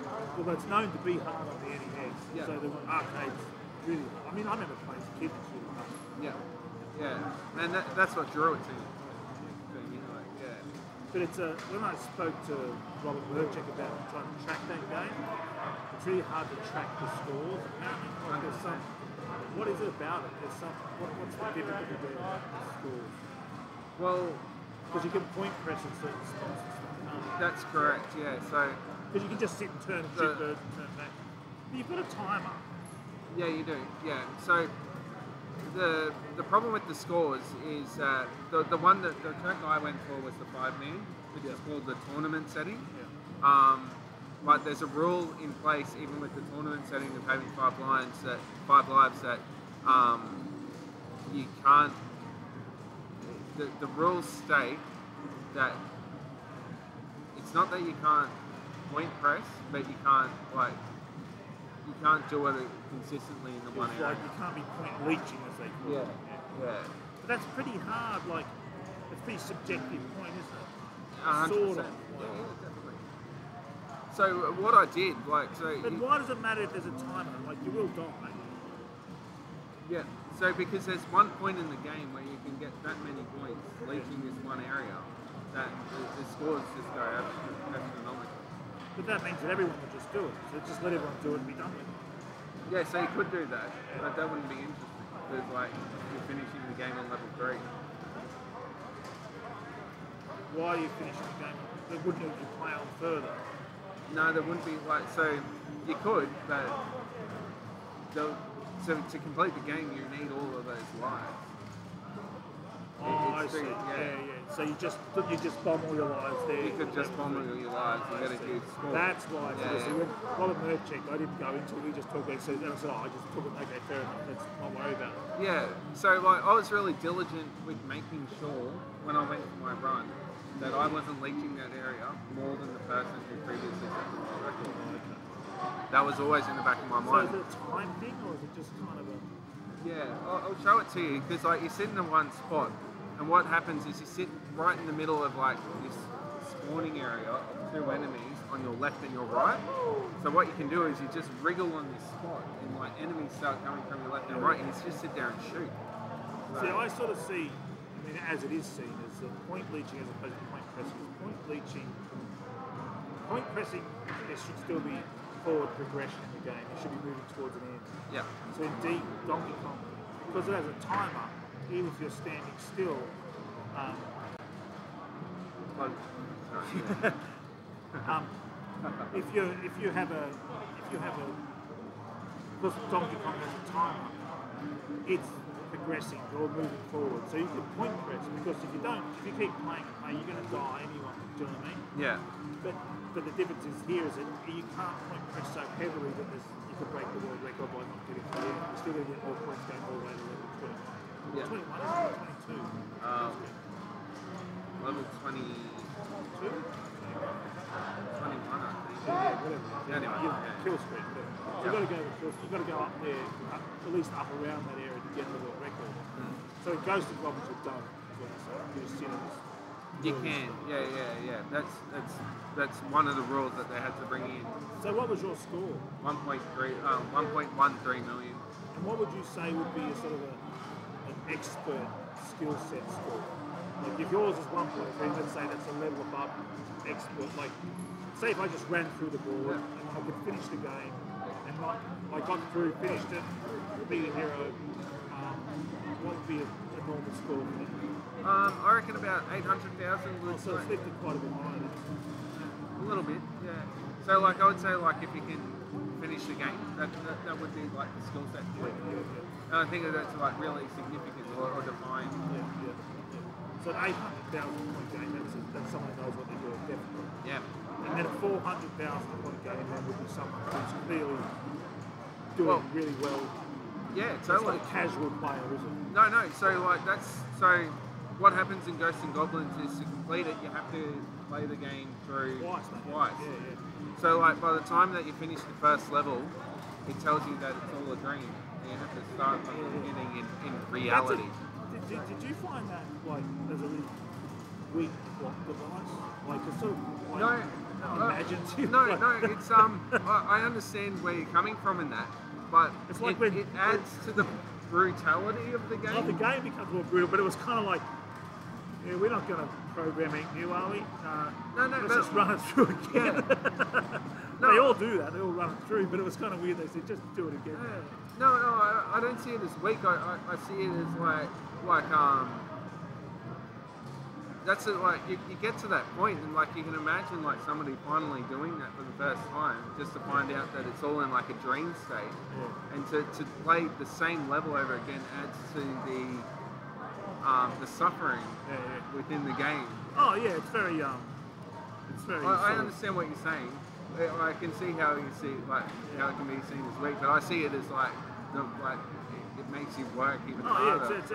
It's Nietzsche's eternal return. It's the myth of Sisyphus pushing a boulder up a hill. Like it's like the torment of like, now you must do it again, and it rolls back down. You must do it again. Yeah, that's the right But I word, just meant for them, like just to sort of go, you know, they didn't change it the second run through. Nothing's different.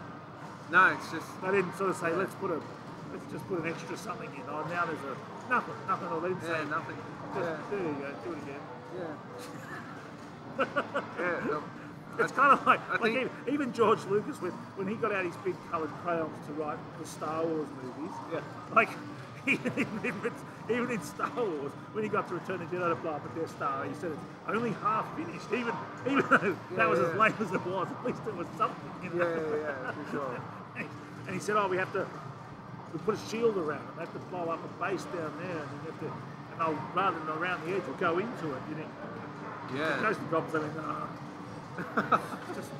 just just hit return. Go again. How's your podcast going? Yeah, good, man. Yeah, so yeah, we've Well, actually, you should introduce us. If I can't remember what it's called. yeah, no, totally. No, so I'm part of like the what we call the Play It Up podcast. So there's you, Dennis, and yeah, myself. Dennis is a new recruit, so he's done a couple of episodes. Mike Cooligan and Sean Rulin from Sean Rulin, but he's over in Germany. But he joins you in on it. Yeah, well, like we decided to keep him going, and it's been a really good way of just catching up with the mate overseas. So so it's called Play It Up podcast. But we've recently dropped 5 episodes, all related to the Australian Kong-Off. We call them Conversations. So we've had some people who have. I like that conversation. I see what you've done. Yeah. that's Sean Rulin's hashtag genius.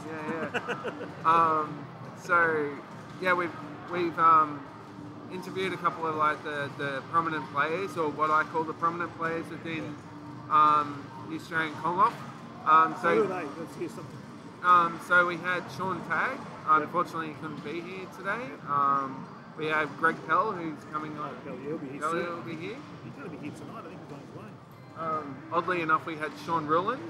So he was one of the people I interviewed. So he put himself on there. Oh, I put him on there. Yeah. No, I'm only teasing. Who else did we have? Trying to think now. Who else did we have? You didn't have Shane Saul. We had Michael Kibbe, who's probably listening to us right now. What about Tekio or Shane Saul or Alex Stall? Unfortunately, we couldn't get any of them on, or ran out of time for those ones. So did you really run out of time for Alan? Did you really? We did. It was just hard to match his time because he did night shifts. So, but no, we did want Alan to be on there. Because Tagster's got his podcast as well. Well, his is finished up. Oh, they finished it. Because I was going to do a Rygar with him, but we just couldn't. We just one thing. Well, I had to play Rygar on various platforms, and I just had difficulty putting the name on my computer, and I just didn't get around to it. And I didn't want to play Rygar on all those.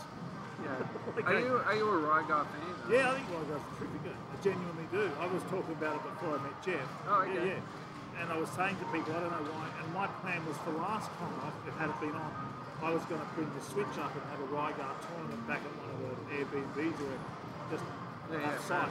Yeah, just let's play some. You're all about the site competition, aren't you? Off-site competition? Yeah. Well, I think that the reason Neil's saying that is because of a Robotron. I'm sending my Robotron to Brisbane. Robotron. But I think that and leaving it here indefinitely for a Robotron tournament that will coincide with any Brisbane/Toowoomba event. But the way it works is that the machine is, Tanya Lowe is the custodian of the machine. So she's really the owner. But I'm the owner, but I'm the owner. So she's the custodian to be no partner. But I get to, because it's my machine, I make the list of invites who's coming to her house, because her house she can cross people off that list. But she can't put anyone on it. So then I have to redraw the list again. So I get to choose the sort of the people who are going to run this track, so to speak, and then but it's going to be. I think I'm going to have. My idea is have 10 lines. Level will be 5, which is normal. That's what's played on.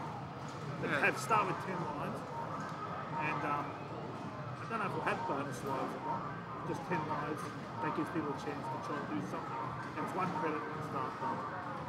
Anyway, sorry. No, I had a crack. How'd you go? It was manic. Do you know what wave you got to? Oh yeah, wave 3. Sorry. Mr. Rygar himself. Yeah, no. So I seriously, I really like Rygar, and so I heard about Jeff because when I started talking about this guy Jeff's been playing Rygar, and I just liked it as a kid a lot, and I think I've been talking a bit tonight. I think it's a shame that often the classic arcade tune has a cut-off. What I see is fairly arbitrary, which they'll say is not, but I think their approach to it, because some of those side-scrolling games, like Ghost and Goblins, which is seen as a classic because it has the black background, it looks like an arcade game. But if Green Beret, Rastan, Rygar. Great game. That's another game I hear you talked about a lot, actually, Green Beret. Yeah. Well, it's called Russian. Russian, Yeah, it's just a fun game, you know. So, they're just fun. There's something, those later games, they're not as heavy a skill tester, I think, in the sort of the nuances of some of these games. Like, you've got to stand right here. But Ghost of Goblins a bit later, it's unforgiving. If you jump wrong, Yeah. it's like this, isn't it? You just got, you know. And even the way you shoot, like, because when you can't run and shoot, you just run and stop, don't you? Yeah. Which is really clunky. So, yeah, there's even times where I jump and shoot. So if you hit both buttons at the same time, you shoot at normal waist level, which is where you usually shoot, and you can jump, so you can continue your movement. Whereas, like, otherwise you just shoot and you stop. But if you jump and shoot, if you jump forward and shoot at the same time, you can continue your movement to whatever. Yeah. Does that make sense? Yeah, it does. Yeah, so with Berserk, the old Berserk game, you know Berserk? Yeah. When you shoot on that, you stop. When you fire the button, it freezes the character, like Ghost of Goblins just freezes when you hit shoot, doesn't it? Yeah. And I mean, I spoke to, we talk about Robotron, it doesn't. You can run and shoot the whole time. Yeah. So that's not typically classic arcade, because a lot of them run and stop. When you shoot, the run and stop. You know what I mean? Yeah, Commando doesn't run and shoot. But is it classic? And it's a great game, Commando. I'd like to see Commando tournament. That'd be I've awesome. actually been eyeing off Commando. It's a great Capcom game. Yeah. Stephen Holmes has a board here. He had a run in Commando, but it's actually broken down between all the movement that he's had because he's actually had to change Oh venue. yeah, no, it's a good game. See, games like, because they don't have the black, they have this full colour. Which doesn't look, I don't think that's very much a large determining factor of how people see what a classic arcade game is. We have that black with the light through. But that shouldn't be the only factor, like it's a fairly arbitrary one to go by. I've actually done a little bit of research trying to find out what the first one was that had a coloured background. I don't know, was it, I mean, putting Dragon's Lair aside, because it's so old. Because it's Time Pilot's pretty late, isn't it? See, Marble Madness, we just looked at before, it's 1984. So it's pretty full, but it still has black. See, like, Zaxxon has black, even though it's an isometric graphic game.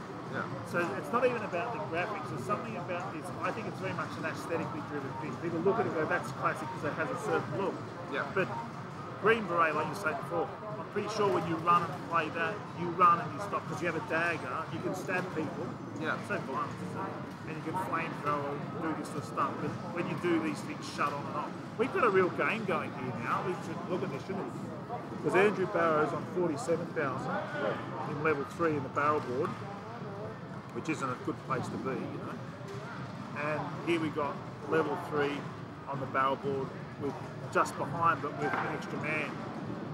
Yeah. With Shane Thorpe. These are both pretty top players and very players with low scores. Like, because I got 76. Like, I don't count myself good at this mini comp. I got 76,000. You got 76,000 today on this? Yeah, at the Tonight? end. Yeah. Oh, that's good. But this is only still the beginning of level 3. They've obviously found it, like, because I'm filling myself up for the end rivets. But I think these guys are these two are clever cookies. They're killing themselves on this board because they can get more points.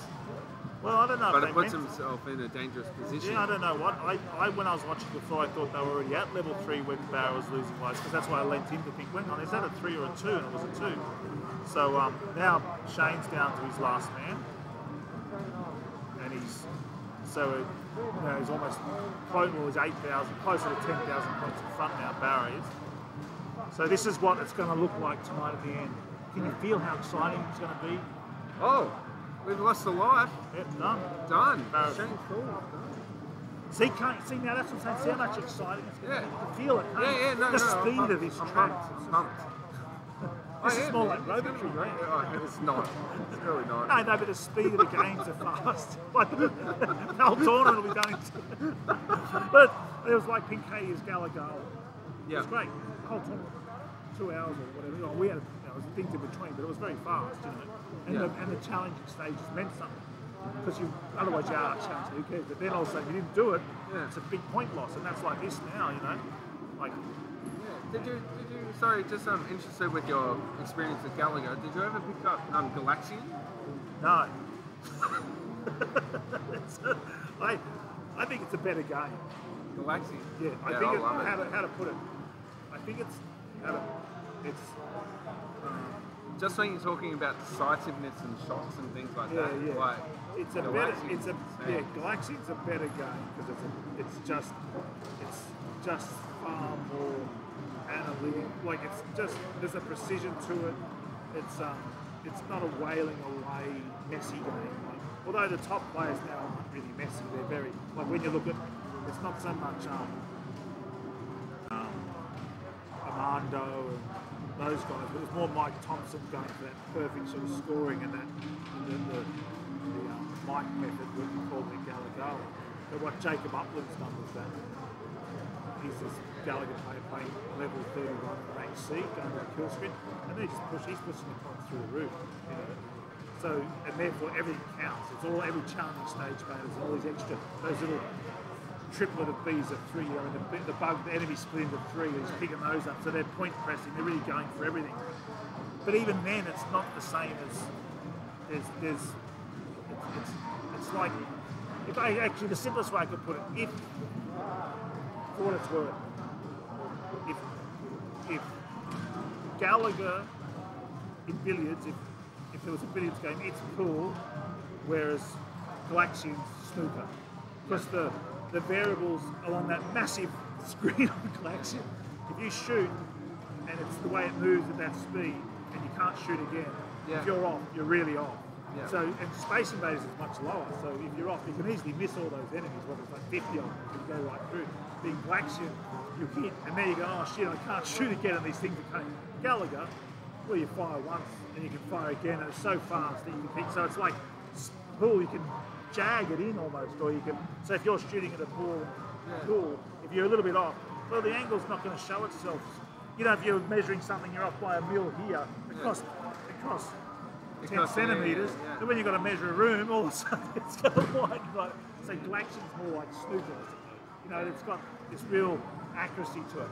But having said that, the playing it, the sound of the game is so ear-piercing, so it's one of those games like Berserk.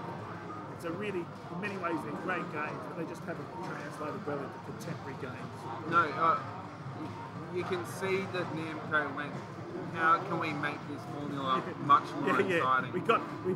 It's like Space Invaders, let's make it better. Make it fly and put colour on the screen. And then they got that and they said, now, so with Gallagher, it's a much better fun game. But I think Galaxian's a much more skillful game. That doesn't mean the guys at Gallagher, what they're doing is incredibly skillful, but like Van der Leek, what he's doing with Galaxian is just next level. You know, well, what kind of scores is he getting? Oh, I don't know, it's just mental. You know, there's another guy too, I can't think of his name, but they're just crazy scores. They just bang. And I don't think it really counts the same way, but George Riley has the Galaxian world record on Atari, you know, and it's pretty up there too. But, I mean, I can't really comment because I don't know how common the 2600 Galaxy is, but they just done it immensely. They're so good at, I don't know, it's like Tannehill when he plays, but that's, you know, they're shooting, you're almost shooting something. You're almost hitting with the bat, aren't you? It's right in front of you. You're drawn against me. All right. You off playing now, or? I've got to go. Yeah. Might have to get somebody else to sit in. That's right. I'll be back. Just send someone over then. Yeah, we'll do. Actually, send Jimmy over.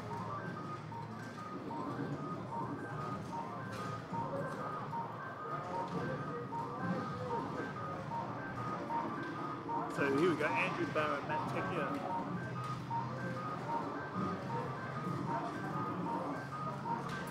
So Scott, this is still what we're at, like this is still the second round, isn't it?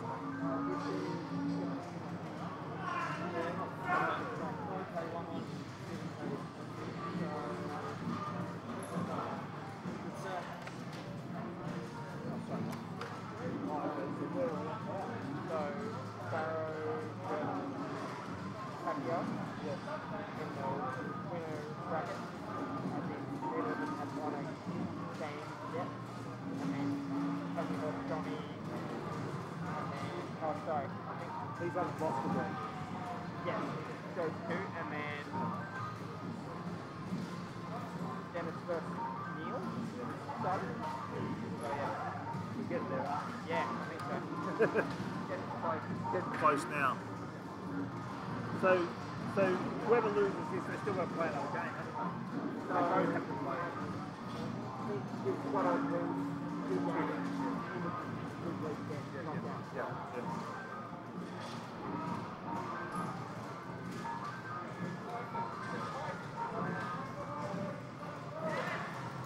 Tanya, Hello. Australia's #1 female DK player. Unfortunately, you're just up against Johnny now. Oh, I gotta go play. A woman in demand. Oh, sorry. Send over Jeff, can you? I will. Cheers, mate. I'll see you soon.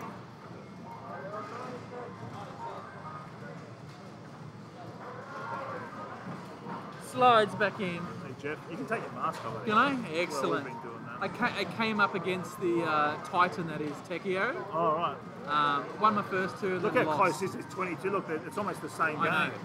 These. So I think this is the chance to do some proper commentary right now. I think it is. If I could just put my glass on, there we go. They're both aware of each other. They both know that they're playing each other. You know Yeah, what I mean? yeah. This is pretty much what you're seeing is the grand final match rematch. It's going to happen twice Yeah, this- because I don't think either of them have lost yet. I'm going to put on my glasses. I forgot though. Got my glasses here. So you think you can look intelligent? So most of the time these guys are around. Interestingly enough, I thought they were around 30,000 when they finished this level. When I've seen Tekio as high as 30,000. Yeah, this is going to be interesting, this game. So Matt's still got his hammer and he's already I've had ahead. a theory, Jeff, Yeah. before coming here, that I think that, say for instance, if, let's say, and not being rude, okay, it's not Yeah, about oh, talent, yeah, okay, yeah. so let's say Michael, Nibbler Michael, Yep. right? Michael Edwards? Yes. Yeah. Yep. Yeah. Let's say Michael won this tournament, okay? Yeah. People would say, I think psychologically, the top players would just say, oh, that's just out of the box. That was just an abnormality. Yeah, they would. It's a new game. You know, things we don't know what really going on. Fine. They wouldn't sort of carry it as any real weight. But if, the chance of it happening. yeah, it's pretty low. Yeah. But if Shane Saul or Matt Tekio or Barrow win, Yeah. psychologically to the other players, some of them might see that as a measure of what's going to happen tomorrow and the next day. Because they go, I reckon they will. I reckon. Yeah.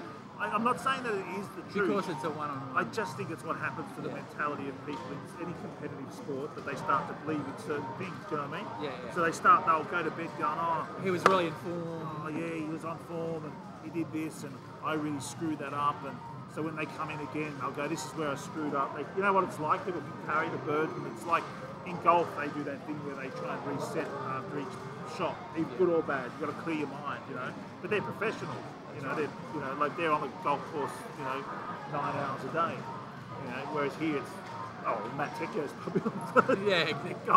No, he's not. He doesn't play it that much. No, like, but he's certainly doing 9 hours plus a week. Yeah. Yeah. Probably. Oh, definitely. I don't know if he still is. Like he does stream at least once a week, where it's just, it's a couple of hours. Sometimes it's twice. Yeah, I reckon it probably minimum of 6 hours. But right now, it's interesting because Tekio did get he got quite a few. He was already ahead when he got his death on this barrel board. So replaying this barrel boards, Matt has said before, is probably where all the points are for him. Yeah. So the fact that he's replaying a barrel board rather than a rivet board is Did pretty he good. deliberately? No, he didn't. No, He's no. actually look. No, that one it wasn't. It was a while. Yeah. But on previous games against other players, he's gone all the way to level 3 without dying, Yeah. and then just logged a score and won. Yeah. But on this one, he actually might be playing strategically. He might actually go, I need to sack on barrel boards, and maybe he purposely sacked on this one previously. Well, yeah. But then he's accidentally died. But he did have, I think he'd already got the top hammer at the time.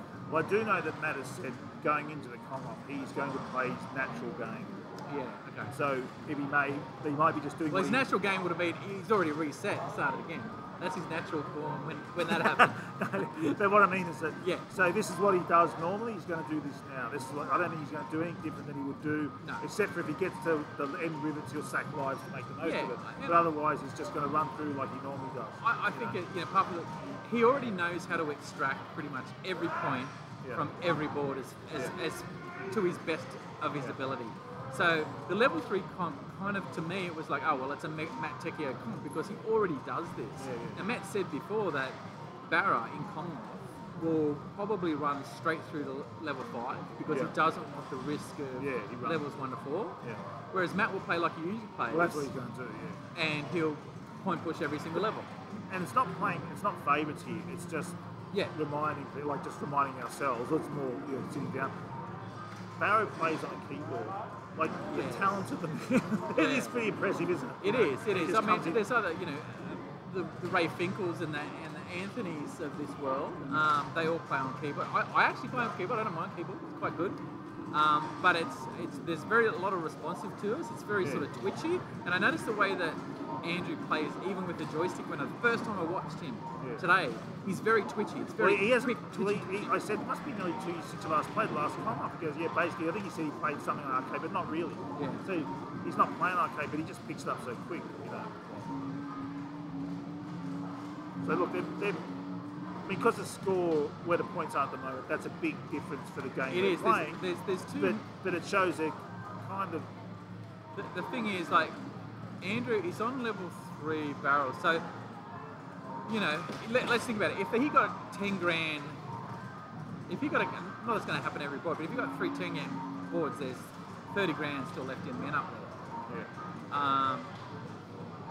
So it's going to be really interesting to see what happens here. Is he trying to just get up there, or is he just? No, he's just trying to group. Basically, he wants two together so he can.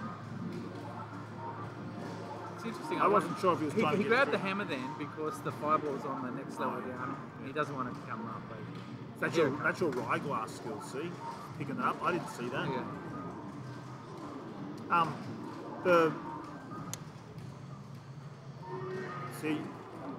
Look, I don't know. Like when I watch people play, and I've watched quite a bit now because of Commonwealth, you see what I would refer to as just an expert skill set on various players. Yeah. Then you see this level of mastery, Yes, like that's where you right. start going, they're in danger, then you think, they just slide through each time.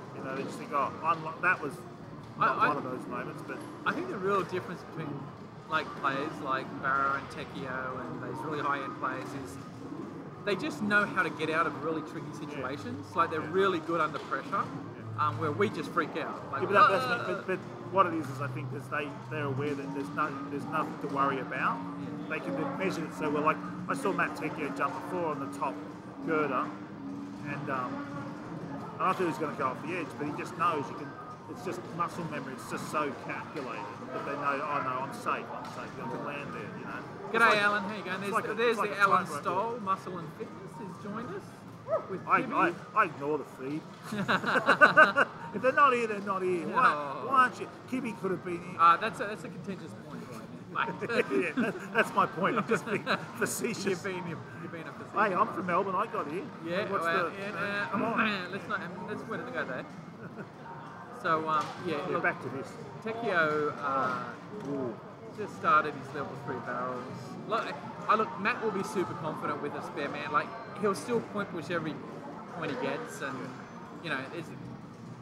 it's not a thing for him that he's only got that one life to sack at the end.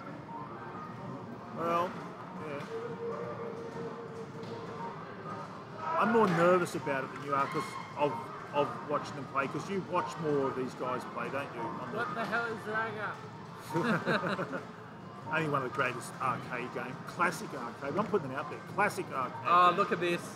Barrow's got a freezer. This is some serious points. He's got 1800. If he can get lots of 300s out of this, if this fireball behaves, here we go. He's going to get some serious points. Yeah. Oh, fucking you lucky bastard. So you've picked all this up because Tecchio's really coached you guys, hasn't he? You and Jeff. He has Made helped. some He videos. won't help me anymore. It's too dangerous, he says. Oh, you reckon you're getting too close now? Jeez. No, it's like, Yeah. But he did make you videos. wow, And stuff. Frida! So, bit me on my arm. What's going on? I got bit. I saw it in there. I thought, what's that on my arm? I think it was. So that was actually quite fortuitous. Like when if you get like those double barrels are worth 300 each, Yeah, and when the freezer comes along and a single barrel comes next to it, and it's just stuck there. It's 300 points every time you jump the barrel next to the fireball. And that's a lot in this, Yeah, I'm on actually this level 3 one. Yeah. I don't know why you stopped doing it. Was there another fireball coming up the other side? I couldn't quite No, work I just assumed that's what you're supposed to do. Yeah, well, I mean, of course you get so many points. I mean, it was a good point to sack a man, really. Like, get as many of those 300s as you can Maybe get. just felt that. Oh my God, Matt's got one now. Oh my God. Oh, this is rigged. What? Oh, because he's only got 400 left. Ah, out. Okay. Oh, that's what. Yeah, Barrett had 700 left. Yeah, it was 800 when he left. So it's. Yeah. Okay, so here we go. So what is it, about 6? Yeah, look, they're neck and neck. Well, not in levels, but in points. Yeah. But it's sort of interesting because The he's balance will behind the happen- stage, Yeah. but he's in front with the man. Yeah, it's what Barra does with this man, this extra man that he's got. I agree with Kibby. He wanted to save men for rivets. That's what I reckon. Yeah. Yeah. So this is the whole thing. Matt has been saying that barrels is probably the best scoring board because Matt? Matt, take it. He was telling me rivets before. Really? He was giving me misinformation to confuse you, players. out Maybe there. he was confusing me, telling me to say. Sabotage.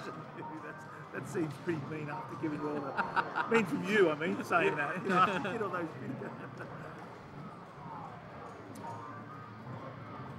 Barrels for bigger points, rivets are safer points. Yeah. I think that's true. I agree with Kibby on that. Yeah. But that's what I'm saying. It's the safer because it's a level 3 wild barrel. So if this was a level 5 game, which Yes, exactly. they do a yeah, level true. 4, they do that already. In the Commonwealth. I think that's a bit of a no offence to the Commonwealth, it's not that they track it, but I think it's a dud. It's just a mini version. Like you've got a stronger player is always going to outperform on that because you get 2 barrels done. Yeah. This eliminates that problem. You can't Yeah, it steer the does. barrels. No. Maybe a little bit, but not really. So this is just Mr. Okay, Fix It stuff. so Can you now get out of all the Barra problems? on the river board, so he's got to literally get as many points as he can out of each one of these guys. Here we go! Okay, it's going straight so he hasn't leached up the top I there. find that jump when they do the jump over, even when I do have a go at this, when I jump over and pick up the hammer, bounce off the wall, there's something very satisfying about it. It is satisfying, It's but weird, isn't it? So it the will whip- definitely get you killed later on. Yeah, but sort of thing you said, why is it something you get to do and it's really satisfying? Yeah, So, yeah. like there's not like for instance in Rygar, when you get the lion. Oh, it's jump medal- on the head, yeah. No, sorry, not the lion. When you get the It's the playoff, I think it is. Yes, it is. when you get the full when you get the blue, the one that kills all the enemies in one go. Yeah, yeah. And then you get the what is it? The icon that shoots straight up. What's the icon? Yeah, the sun shooter, yeah. And you shoot the column of Yeah, dudes. and get 10 grand. It's very satisfying. Yeah. So on level 17 of that game, it's just like ring, ring, Yeah, ring. yeah, You just do yeah. it constantly. Yeah, and there's something about it. You know, you just go, oh, that's satisfying. I think smashing fireballs is satisfying. Oh, it is. Yeah, barrels and fireballs, just using the hammer is satisfying. Excuse me, sir, can you put your mask on? Apparently we don't have to when we're seated down here. And you're not allowed to drink in here, by the way, sir. Troublemakers. Troublemakers. Interfering with player. Yeah. So here So we here go. we go. So he's not going to, he's just going to kill himself, obviously. Yep. 80 Stratton. Interesting. So I reckon he's easily got 100. They're He's both going to down get to a man like each about now, see? 8k each. So it's really going to come Yeah. down to So what's 8? It's 96 plus maybe another 8. 104. it could be unlucky here with Ooh, the geez, I don't know. Firefoxes. Something could go wrong for one of them, you know. Yeah. I just get an unlucky board. I actually. This is one of those times I genuinely flick and see. This is what I always wanted for Donkey Kong. Short game where it really matters. You know. It's not, I'll Like, look make. at them, they're I'll- doing the I'll same take stuff. a punt here.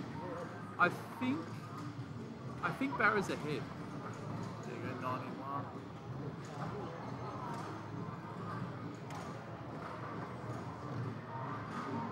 because you know Matt's on his last man. He can get what? He's going to get another 5k, so 101, 102. Oh, geez. He needs that fireball to come down, man, so he can leech those points. That sucks. So he's going to have to try and set it up so he can get some leeching points here. I think, I got to tell you, I think this is Barra's game. All right. Yeah. Mr. Jeff Rygar. Yeah. He's calling it early. So is Jay. Like, everybody can see that. Yeah, Matt's third man died early. So Matt didn't get death points, basically, for his third man. I didn't see that. Oh, yeah, because he got wilded on the top of the barrel board. And now he's got really horrible leeching, to be honest. Yeah. He's trying to make the fireball stay down so he can leech, basically. Unless Barra makes a mistake here. Yeah. So he gets a couple of them. Yeah, that's it. He's done. He's just left it. A couple more points. It'd be good to see the 100, but there we go. So 99, 600. Couldn't it still go wrong though for Barra? Well, if he died, yeah. That's what I'm saying. It's not over till over. Yeah. So it's very crowded up there, but he's got a free. Oh, he missed the hammer. Oh, it's all good. It's all good. He got it. It's all good. There you go. Yeah, this is especially if he gets this freezer, which will come down because it froze. So it's a game. That's it. Well done. Well done, Barra. For that. For those two we got. So that's where we got. So Matt Tecchio 99660 and AB was he's not done yet. Woo! So that's pretty much the. What you said. See, in 3 months you figured all this game out. These guys have been pushing this for a decade now. You've just done it. Got to tell you, I got 90k earlier in practice, so I'm going to push hard, but yeah, there's no way we're beating these guys.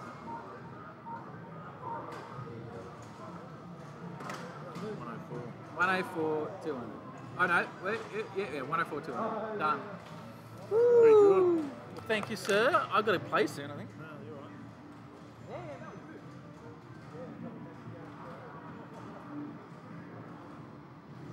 Well, there you have it. Hey, Tagster, if you're there, give us a shout. I want to point something out quickly to you. And Kibby, or whoever's listening. I'm not going to tell you what it is unless you say, give me some sort of indication.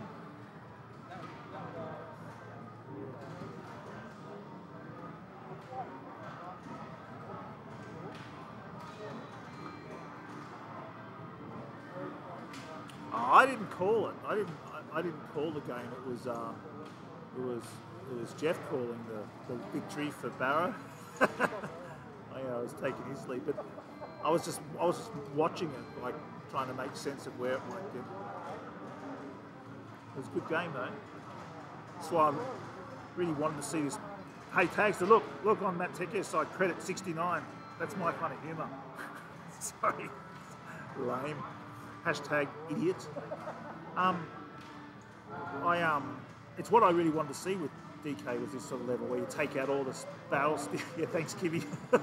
all the barrel steering, which I really like, but to see where it just comes down to just people really under the gun, just really having to sweat for it, you know. Thanks, Jake. I'll try and get someone on who wants to have a chat. Derek can do something. Neil. Derek and Broadfoot and Neil hands about the plate. Done. Hey Matt, you want to sit down or? No, had enough. Too tired, eh? You getting tired? Real tired, yeah. Barra's getting too tired. Imagine, you know, Oh really? Try again tomorrow. Cool. Pelly's arrived. Hey Pelly! The Melbourne crew. So you Matt, I got through, you got through. Huh? You came by New Zealand though. I came by New Zealand, that's right. Yeah, so you made it. Just Tags is on the feed, having a bit of a chat. Yeah, I was just sending him a message letting him know I got here. You just missed a really good game between Techie. No, I was watching it. Oh yeah. That was really good. It was really good. Paris Yeah, got no, the I kept last looking goal. to see you walk in. Yeah. But Yeah, no, I had to. I couldn't get a bloody Uber from the airport. There's no I Uber. was thinking what's taking so long. I thought it was. No, it was like the Ubers are just like weren't coming to me, so I had to catch the train. Oh, okay. Then went to my hotel, and then Oh, okay. hotel, wherever I'm staying. Where are you staying? Are you staying? Just like right in Meadowworld. Oh, okay. Yeah. Yeah. So there's a spare room there. Sorry, Tags. So sorry, Sean. Yeah, well, it's a big company because we're staying at Tanya's, but it's going to get a big crowd. Maybe. Oh, who else is staying there? Well, there's me, and Tekio, and Barra. and Michael Edwards, and Danny from Tassie. So I might have to. I think Barra and I might move up with you then. Because you've got a lounge or something. There's two rooms and two Queensland beds. Yeah, I think I can still got a lounge. That's what I think. Yeah. So Barra did in the bed because he's understood. Yeah. Oh, I'll have a chat to him. Well, you ain't going to be up there by yourself otherwise. Yeah, well, Up to you anyway. it's like literally 2-minute walk to Meadowworld. So. Yeah. Well, it's better than. And I've already paid for the bus from Meadowworld to here. You paid for the bus from there. They're doing a bus. Well, I'm assuming they're still doing it. Oh, okay. Yeah. Yeah. No worries. Anyway. So anyway, good you got here. So Neil Cairns, Derek Broadfoot. There we go. What's that? Oh, Neil Cairns and Derek Broadfoot. Yeah, I didn't. I was meant to be in this club. Yeah, it's a bummer. But I couldn't. Well, I really like it. Oh, actually, since I was pushing for it. I'm moving to Queensland. They won't have you. Sorry, Jay. I can't help it, mate. I just fluked it by not happening to be in the freaking country at the time. Yeah. Oh, you fucking dog. Well, I got here because I booked my flight on Thursday. Yeah. And I did it because normally what happens to me is like it's happened a couple times, like where I once booked a flight to get up, and then something happened, and I thought I'm not going to get here on time. I nearly missed the night or commentary. Actually, I'm going the night early, just by chance. I thought I'm going the night early with COVID. Yeah. I thought there's every chance that my flight will get pushed forward or backwards or something like that. And sure enough, it got made earlier, which was lucky for me because I think they started just dropping flights, didn't they? Well. So that you know, I'm calling last orders for the food from this barbecue out the back. No, If you want anything else, just grab thanks, Eloise. Yeah, so I was lucky. I was in Wellington this morning. Yeah. And my wife and kids' flight back to Melbourne got cancelled last night. Oh, really? So they're in Wellington still? So no, they're going to Melbourne by Brisbane. All right. They're not coming either? No. They're going to be at the airport for like 2 hours. And then, Oh, you left them there? no, so they're not the same flight as me. They okay. got to get up at like 4 o'clock in the morning, really? catch a 7 o'clock flight from Wellington to Melbourne. Oh, right. I mean, sorry, Wellington to Brisbane, and then go Brisbane to Melbourne. Oh. Because Well- they just started cancelling flights. Well, just filling people on COVID never get up is pretty boring, but they're in lockdown, so there's no school. In Melbourne. Yeah, I know. Yeah, Yeah. so it's just, I know. Well, in the hindsight, she probably could have stayed there for the rest of the yeah, week. that's me. You could have just stayed with it. Anyway. Something bit me, Kelly. It's bugging me. No pun intended. I'll just do that, otherwise I'm going to scratch it till it bleeds. Yeah, it says, look how close these games are. Look, how good is it? Scores. 2 lives, but plays 3 lives. Level 2. Where's Alan want to move to Queensland, mate? You don't want to move to Queensland, you want to move to New Zealand. Mate, they're making this country look like a pack of imbeciles, I'll tell you what. Why's that? Oh, they just got it sorted over there. It's just like the world that COVID forgot in New Zealand. Oh, okay.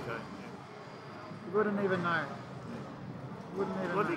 think it's New Zealand and Australia, that, like Australia being an island continent, so it has its own security for COVID in that sense. And New Zealand with a smaller population on 2 separate islands, like 2 Tasmanias basically, it's even, I'm not saying therefore it's not, but it's like Australia's done well just by default almost in many ways. But It has, but there's a lot of work being there's- done to make it good as well. There's a few things they could probably learn in terms of how they're I'm doing sure their they could. quarantine. Yeah. Oh, well, when I went to Tassie, this is while back, but when I got there, big army tent, tested my temperature and all this sort of stuff. Got to Queensland, walked out in the street. Yeah. There's nothing being done. Oh, it was like normal coming through for me here. Yeah, that's for what I'm saying, international. Yeah. Oh, really? So as soon as I'm on the green flight, it's like, oh, you're right. Well, I suppose because you're coming from New Zealand, they go, well, they're doing really good testing, so they're doing better than us, so they know what they're doing. Hey, Barra, there's a spare bed. Hey, there's a spare bed, Sean's bed spare. Do you want to go? I reckon we go stay with Pelly. Tanya's place is getting pretty full. Well, I haven't been here yet. well, I'm there, but it's pretty chunky. Like it'll be full of people. So you can have. Why don't you take? If you want, you could take Tags to his bed, and I'll just grab the lounge. Oh, I don't know, Oh, it's up to anyway. It's just. I can't make a decision right now. Well, anyway, we'll see when we get there. I'm struggling, mate. Struggling to think about it. That's all good, mate. I'll see you, mate. See you tomorrow. Cheers. Thanks for. Yeah, we'll go back and figure it out. Yeah, figure it out. Because there's a few people there anyway. All good. Just trying to decide if I should get something to eat or not. Well, if you're hungry, you should. I don't know if I am. I need a bit of food on the plane. Man. Tags $100 the night to you, Phil.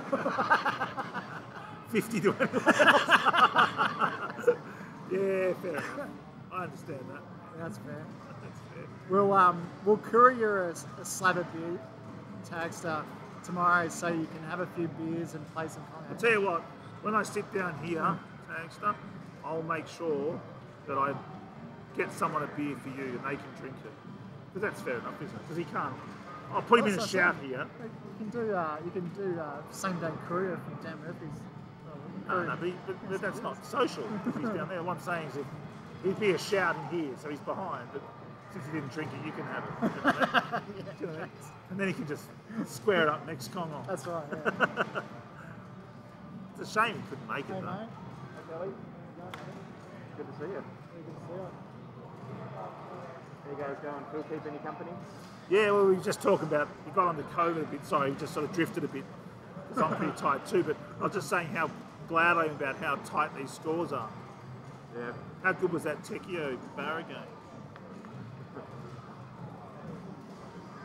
Well, in the draw, can there be a round two? I don't see a draw happening. Do you? Really? I mean, the way that the numbers are drawn, like, can there be a round two? If, I don't know. I don't understand how the matching works, so Nor do I. I'm not the man to ask I'm about not these involved. maybe Alan might know. Well, how's this thing actually working? It's just on Jimmy's iPad that randomly matches people. So Yeah, once you had two losses, you're out. Right. So does it keep going until you've lost twice? yeah. So even if you stuff up once, then you've got a chance to claw your way back. Yeah, so I suppose if it came down to last, so we'll then see. Yeah, we can see like Tekio's lost one. So if Barrow doesn't lose it all, he faced him again. Then if Barrow loses, so I don't know if that means that's what he's saying. Do you play again from that? Well, if they're the last two left, is that what you're saying? Yeah. So They probably do. yeah, I suppose you do, don't you? Because you have to. It's not just. So Especially in many if Barrow's ways, got if two Barrow lives got, up his you've got, yeah, that makes a big. You've got a free run. You go, oh, if I stuff this up, I'll just play again. So there's a lot of pressure on the other one. Turns out it's organised, but I stayed out of that. I wouldn't even know what sort of score I could get in this format. Well, this is what they reckon. Like a typical score of 60,000, sort of. That's just doing it. 80,000 getting. That's a bit above. You know, that's good. But hundreds is your top players, and that's what Barrow and them just did 104, and Tekio did 996. 99,000. So yeah, so basically two 100,000 scores effectively. You know, whereas you can see some of these other ones like some games that didn't end well, but yeah, you know. So they're like, there's Derek. I don't know why I put a B for broad. I should get F. Oh no, that's Danny. That was Danny. So it's not Derek. Yeah. DF. Yeah. So like Derek's already at 63,000. So he's going to get with 1 life left. So what's he going to get? 70 So plus. what Neil's already at level 3. Yeah, so he's at level 3. So he's coming to level 3 with 2 men remaining at 55. So yeah.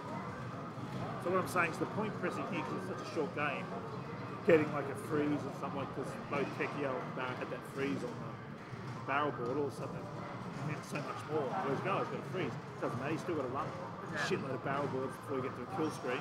You're gonna come up. Whereas here all of a sudden all these little things seem to add up a bit more. Seems to me anyway. You can watch something like freeze, oh, he's getting all these points, because otherwise it's turned away. But that's my feeling. Yeah. So like this, like is he going to get an extra one here, or are they going to come down, you know? Neil's lucked out, missed the hammer, the bottom hammer. You read that well. It's funny coming and watching after doing these Commonwealths, like the improvement of players.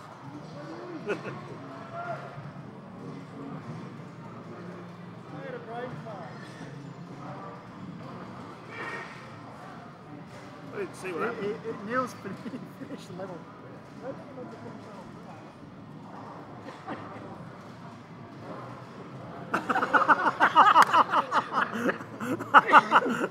Oh no!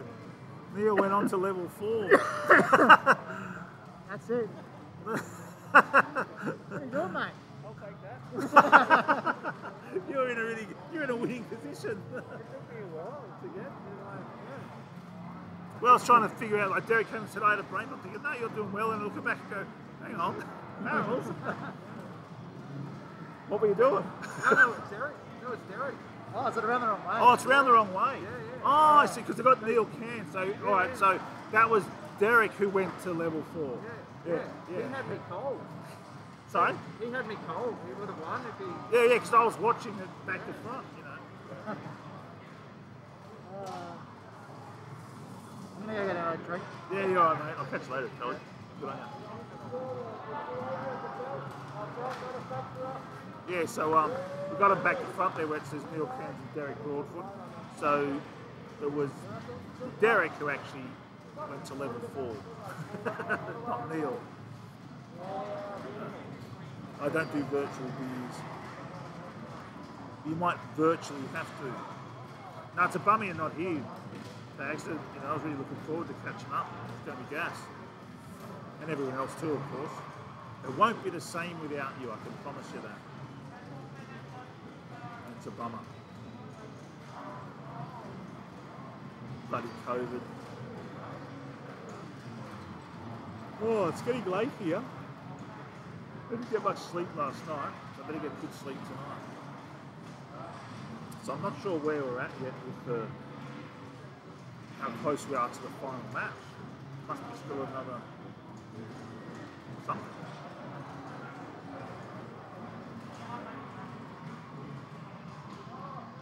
Hey Neil, you could so so what happened? Derek, he just because when he said I had a break, I'm thinking I looked at what was when I looked at Dick, I was thinking, oh, that's looking all right. What's he talking about? I was thinking, what's going wrong here? And he said, oh, I just had a, I don't know what he said, a brain fart. I don't know what he said. Yeah, so like it's like when you're playing a lot of Donkey Kong, it's natural to do that. Yeah. He just So, went on to. Yeah, he just But had I a wasn't brain looking fart. here when he said it. See, he said there's something. What's on the screen? Then I said, okay, well, then I came across it. Oh, Neil's just gone on to level 4. That's interesting. Yeah, so he had me cold, I think. Like, if he used all those points, it was going to be a bit close, but I think he Well, would I'm have so won. confused now, like thinking this was him, because I was saying, So that was me. yeah, that was you, and I was thinking at that point, I was thinking that you were going to win over here, but it was actually Derek. Yeah, I was thinking, oh, look, this is looking good, because I was saying that he had extra men and this, that, and I thought I was going to stack all this stuff, and I was thinking, oh, but, you know, it could go anywhere, but, yeah, and then he went to level 4. That was lost? I'm not sure, so yeah. But you've lost one, haven't I've you? lost one, and I've won 4 or 3. You Yeah. feeling like a champ at this come off event? No, far from it. What do you mean? You win them games. Oh, mate, just a bit of fun tonight. The real stuff starts tomorrow. No, this is the real stuff. Oh, this, yeah, I know, you love your mini comps, side Not comp mini build. comps. Not mini comps. These are the real deal. It's so much more exciting to watch. Good to see some Melbourne boys join the chat. J-Mac and Tagster. Shout out to those guys. J-Mac's is one of the other, he was the 5th interviewer we did. Oh yeah. Yeah, he's a kill screen player from Melbourne. Yeah, I know Joe. I wish they're always good fun. What's his mate's name? Paul. Yeah. They're Paul good fun. Yeah. Falcone? Yeah. Or Falcon? Yeah, the big guys. Yeah. They're always a gas. Yeah, we got to have a bit of a get together, JB. Won't be. I think a message was sent out. We tried to organise it, but yeah, maybe next time when COVID comes out again. Well, I'll be Doesn't down come for PAX. So PAX. I'm hoping to. Is that November? Yep, November.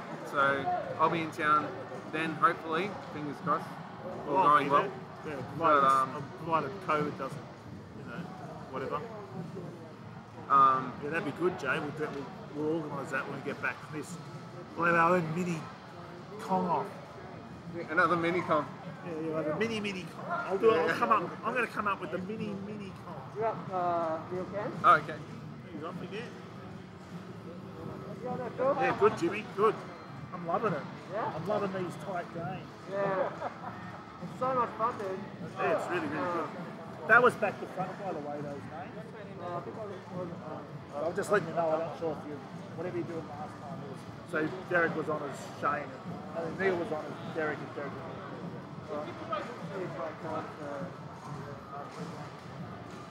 I had a good chat with Scott as well. Oh, you did? Scott Hutchins. Oh, great. Yeah, I saw him then on that chat.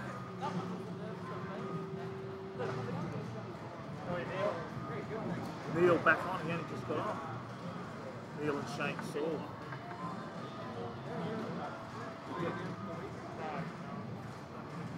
Here we go. Oh, After, here we go. Let's that have- was that was the nervous I've been yet, mate. Up against Johnny Bond. Oh, you're playing Johnny. I didn't see, so No, whatever. I got it. I Oh, got you it got in it? the end. Yeah. Bloody yeah. hell. An upset. Yeah, a bit of an upset. No, Johnny's an amazing player at so many games, and he's a kill screener. Oh, yeah. No, that's what I mean, like going by personal best is what I'm saying. But I don't think he's playing. Like I'm actually playing a lot right now, where he's not playing as much. So, okay. That's that. So there's only 5 players left. We've got on. This is your first Neil comp, and Shane. isn't it? This is my first Kong. Yeah. I literally only started playing Kong like three and a half months ago. So. This is my third OzCon, the 4th con. I did the first con off in the US, the very first one. Yeah. Right. Which was nothing like these ones at all, really. But like the way it's set up then to now. But what I'm noticing with the con offs is watching people like Neil and just the progression of ability, because there's so much time between me watching Donkey Kong. Yeah. You just sort of see, that's Neil playing. He's coming. Like he's doing this, he's doing that. Well, Neil put up the height. Like we were kind of practicing before everything started today. Neil put up a 530 something. So he's he's in good form. I want to get a 500 plus. I think that's enough. Neil Maybe put a to 500 get, today. he did, but it was it was in practice. Yeah. No, he did it. Yeah, absolutely. How long is that? How long? Time. Oh, don't know, to be honest. Yeah, I don't really. Time is just a abstract I was just thing. curious. Yeah. I know. Oh, yeah. I mean, it's something. It does mean something for some of these games. This concentration and stuff. Yeah. I would imagine it's at least, 20 hour 50 plus, minutes yeah. to an hour. Yeah. So what we got here? Jay, 500k for Neil. Yeah, Neil will get just 500k. acknowledge the scores. Look how close they are. Yes. That's okay. what I'm talking about. like they're, I'm not saying I'm just the track. Like every. Yeah. I was just saying, like all of a sudden, point pressing means something. You're going, like how many Yes. points he's going to get? Yeah, here? no, this is a great, this is a really good, fast, knockout kind of gameplay. Like it's fun because those early levels are so random that anything can happen. Like you saw Tekio get a barrel to the head up against Barra, and that means a lot. But those 2 freezes mean so much more. They do. Because And imagine if Barry Tekka got didn't more get out the of freeze. threes. Yeah. You imagine if he didn't get the freeze. Yeah, it would have. one, Yeah, didn't you? few less 300s. So you sort of watch it going, oh, Tekka gets freeze, so it evens it out. But Yeah. over a long game, Tekke's freezer was only like one, or you didn't really get any use it's out kind of of it. like comparing Test cricket to just a single over. Do you know what I Yeah, mean? So, yeah. you know what I mean? Like, what can be done in how many runs can you get off one over? And over a whole Test match, you know, people go, oh, and you know, Shane Saul hits the winning run. Well, that's not true. There's heaps of runs that put beforehand. Do you know what I mean? So, but in this, it could be little things that really make such a big It does, difference. yeah, it does. Just I mean, tiny little things. the simplest thing is dying without good points. So, you know, being on a board and dying early because of a wall or because you stuffed something up. Like I did a stole fall. Hello, you know, Alan, but I did a stole fall on the elevator stage, and that's just such a wasteful death because there's no points in the stage. Like you grab the umbrella, and if you fall down, there's no points. It's like a completely pointless stage. What were the scores? I didn't actually Jay. finish because I think Johnny on that one. Johnny got 88 early. He got 68 something on that one, and I hit 70, and then that was it. Look, So it's we didn't finish. 23,000, 22,000. 2,000. Yeah, no, it's nice and close. Anything. It is. Anything can happen. This could just turn into Robotron any second. Like, it's that wild. It could just, you wouldn't know. It's great when they're sort of tracking at the same place too. You kind of get that really good Yeah, comparison. you're flicking back and forth, aren't you? Yeah. Sort of going like this. Because you watch tomorrow when we do the commentary, it's a different game. It's a different thing. Right. Yeah. It's more like Test cricket. Yeah. Really is. It's in the- It's going to be noticed that I put my key in the wicket. I see the 132s pulling into the station. No, it's going to be one of those. Grind. It's a bit of a grind tomorrow, I gather. That's what it is. It is. It's not a case of. It's for me. It's about the ups. The thing about this is you can understand the game. It's like you can learn the behaviour of Donkey Kong at a level 3 game that you're going to not see in the full game of Donkey Kong. Yeah. Because you're not looking at the nuances, because you just cruise over and go, what's the score? So what happens in Donkey Kong? At these come-ups, kill screen becomes a real event. Everyone wants to see kill screen, but no one wants to watch the action in between. But here, as you watch when we get to the last Yeah, you're looking at every point. Yeah, you're Every looking at point like, counts. where's the river, where's this, what's it barrel? Did he Oh, pick he it up? missed a hammer, you know. Yeah. Like, when Barrow jumped and almost didn't get the hammer, you know. Whereas that might mean something when it comes right before a kill screen, but otherwise it's just another event in a big game.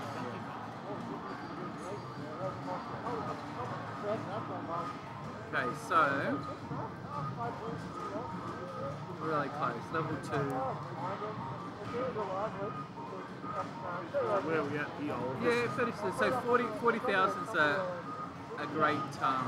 Without dying, 40,000 would be like a really good Shane's score. about to get 35 is good. So here we go, see the scores and start to even up a bit, won't they?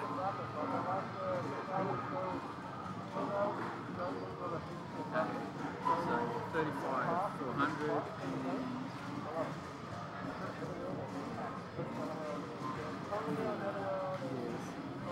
Oh, see, that's what he's doing. the point, the leeching is worth more than. No, Yeah, to make him go back down. He finished it. Okay. So yeah, 34. Oh, geez, that was close. So it was like 34,900 or something. When I had a game earlier, and I went to jump that last ribbon like Shane did, and I went over and landed on the barrel and died. Because I forgot to get a rivet down here. yeah, on the fireball, yeah. I was going, hang on, why aren't we? Yeah, well, why didn't it in? I didn't get the rivet, because I'm an idiot. Did someone scream at me? No. Okay, so looking at the scores, when Shane actually finished his scores, they were really close. I can't remember, but Look, I said 35,000. Yeah. 35.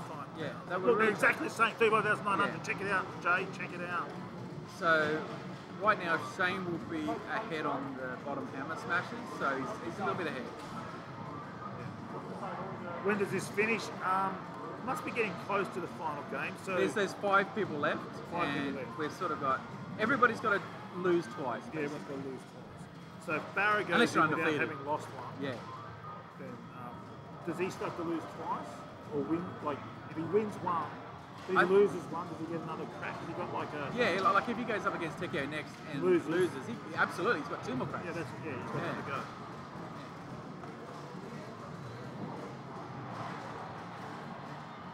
Saul for me. Okay, Shane's calling Saul.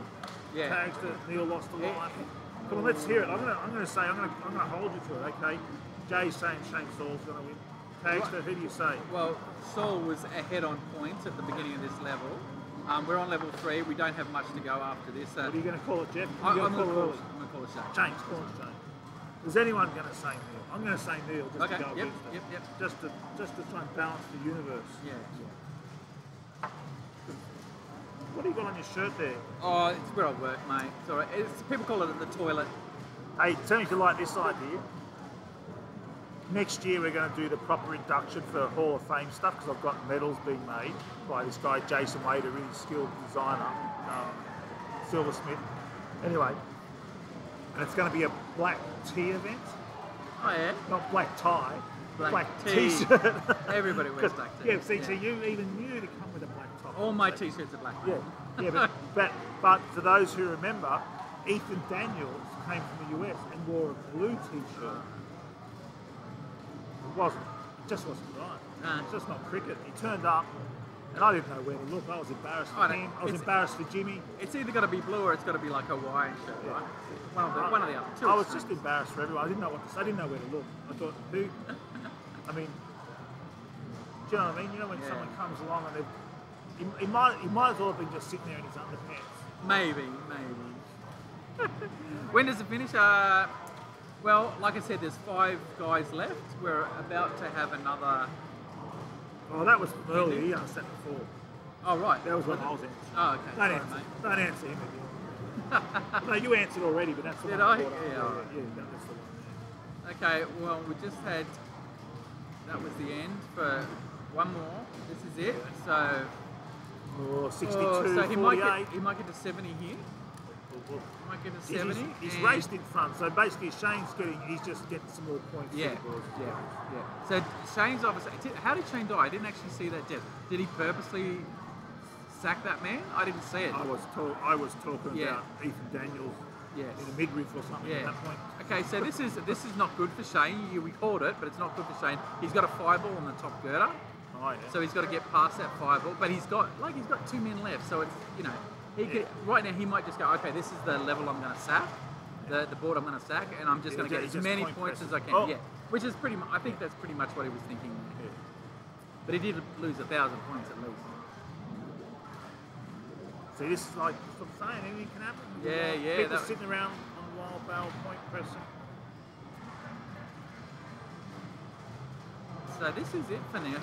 There's nothing else for him to do here. So he's going to have to try and get that 5-ball down and try and leach those points. You're looking over here now.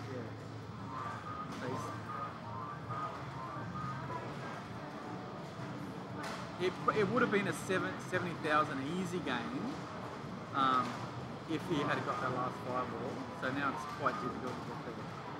Oh, that was that. So I'll watch Shane, right? Yeah. It's not going to hit. It's going to be like. Shane's just going to.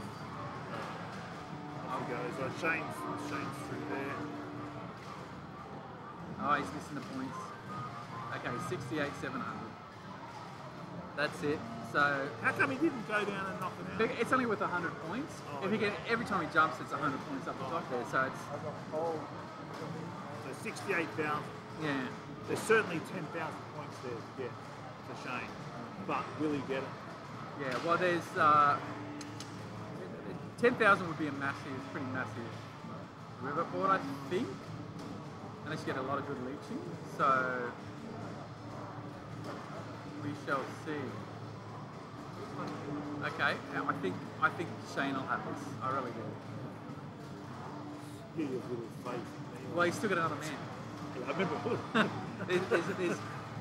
He's only at Springs, mate. It's done. It's done. Just got to, unless something happens. Yeah, unless something happens. But on rivets, each man is like he's going to get $5 grand per man easily.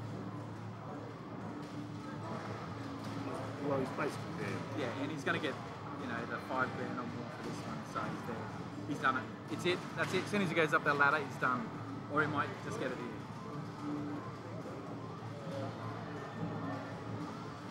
Yeah. 7 more times. 8 more times. Grab that. Done. It's over. Well done. Well done, Shane. Well done, Shane. So that means Neil's out. You're still in for a chance. Yeah, but I'll probably come up against bloody Tekio. What about Michael? He's out. Edwards is out, I think. It's only 5, so I guess we'll soon find out. I'll wait till I get caught up, I guess. It's a bit rough going up against Tekio or Barra, but that's where we're at. So anyone left now? So I could be against Shane, Tekio or Barra. What's next?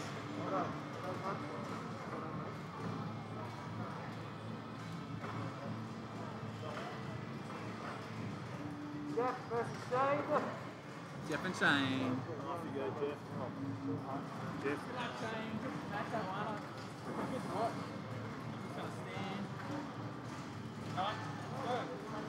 All right, Jeff and Shane. Who's going to call it? Jay, you got any ideas?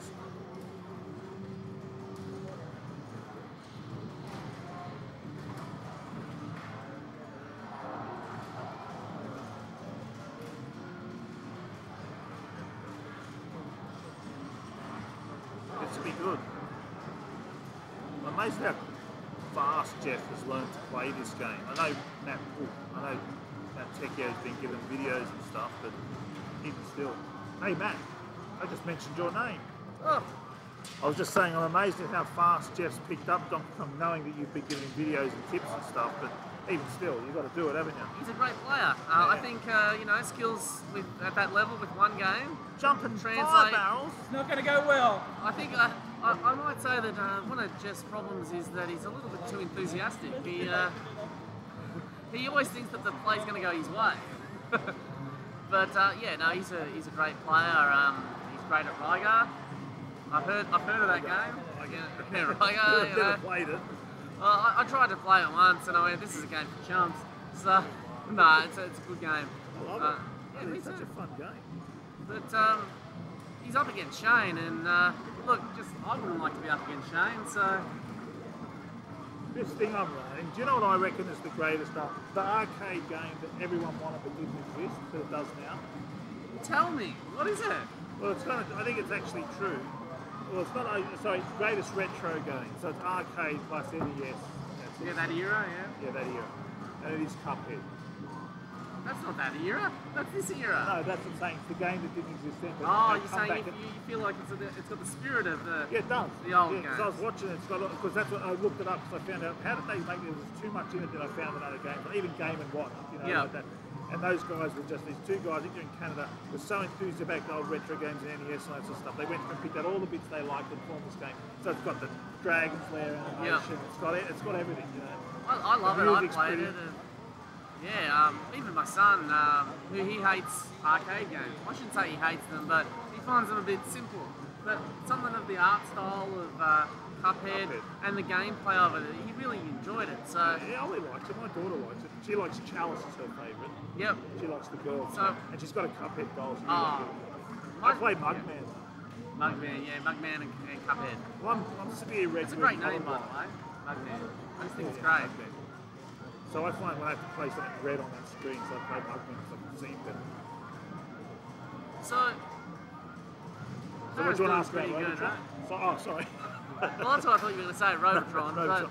But No, it's just- we can talk about Robotron. I like Smash TV. I think it's a far better Robotron. You know Far why? better Robotron. You know why? Because it's small. Because it doesn't fucking, excuse my language, anyone who's watching, but Yeah, titties.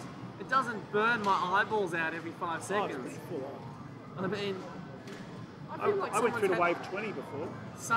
that's pretty good. Someone has had an good for me. epileptic fit playing Robotron for sure. Like, there's no epilepsy warning at the start of that game. It's pretty full on. I don't see very often with glasses on. Well, I brought them with me and forgot to put them on, but I should have them for this distance. And then when Jeff said, no, someone sat down, and maybe it was Jeff, someone sat down and their glass, maybe it was me, I can't remember. And I thought, oh shit, I've got my glasses here, so I put them on, so it's much more comfortable. I see in the chat here we've got J Mac. Unfortunately, he was meant to be up here. And look, he said some nice words to me too at some point. You see this bit here?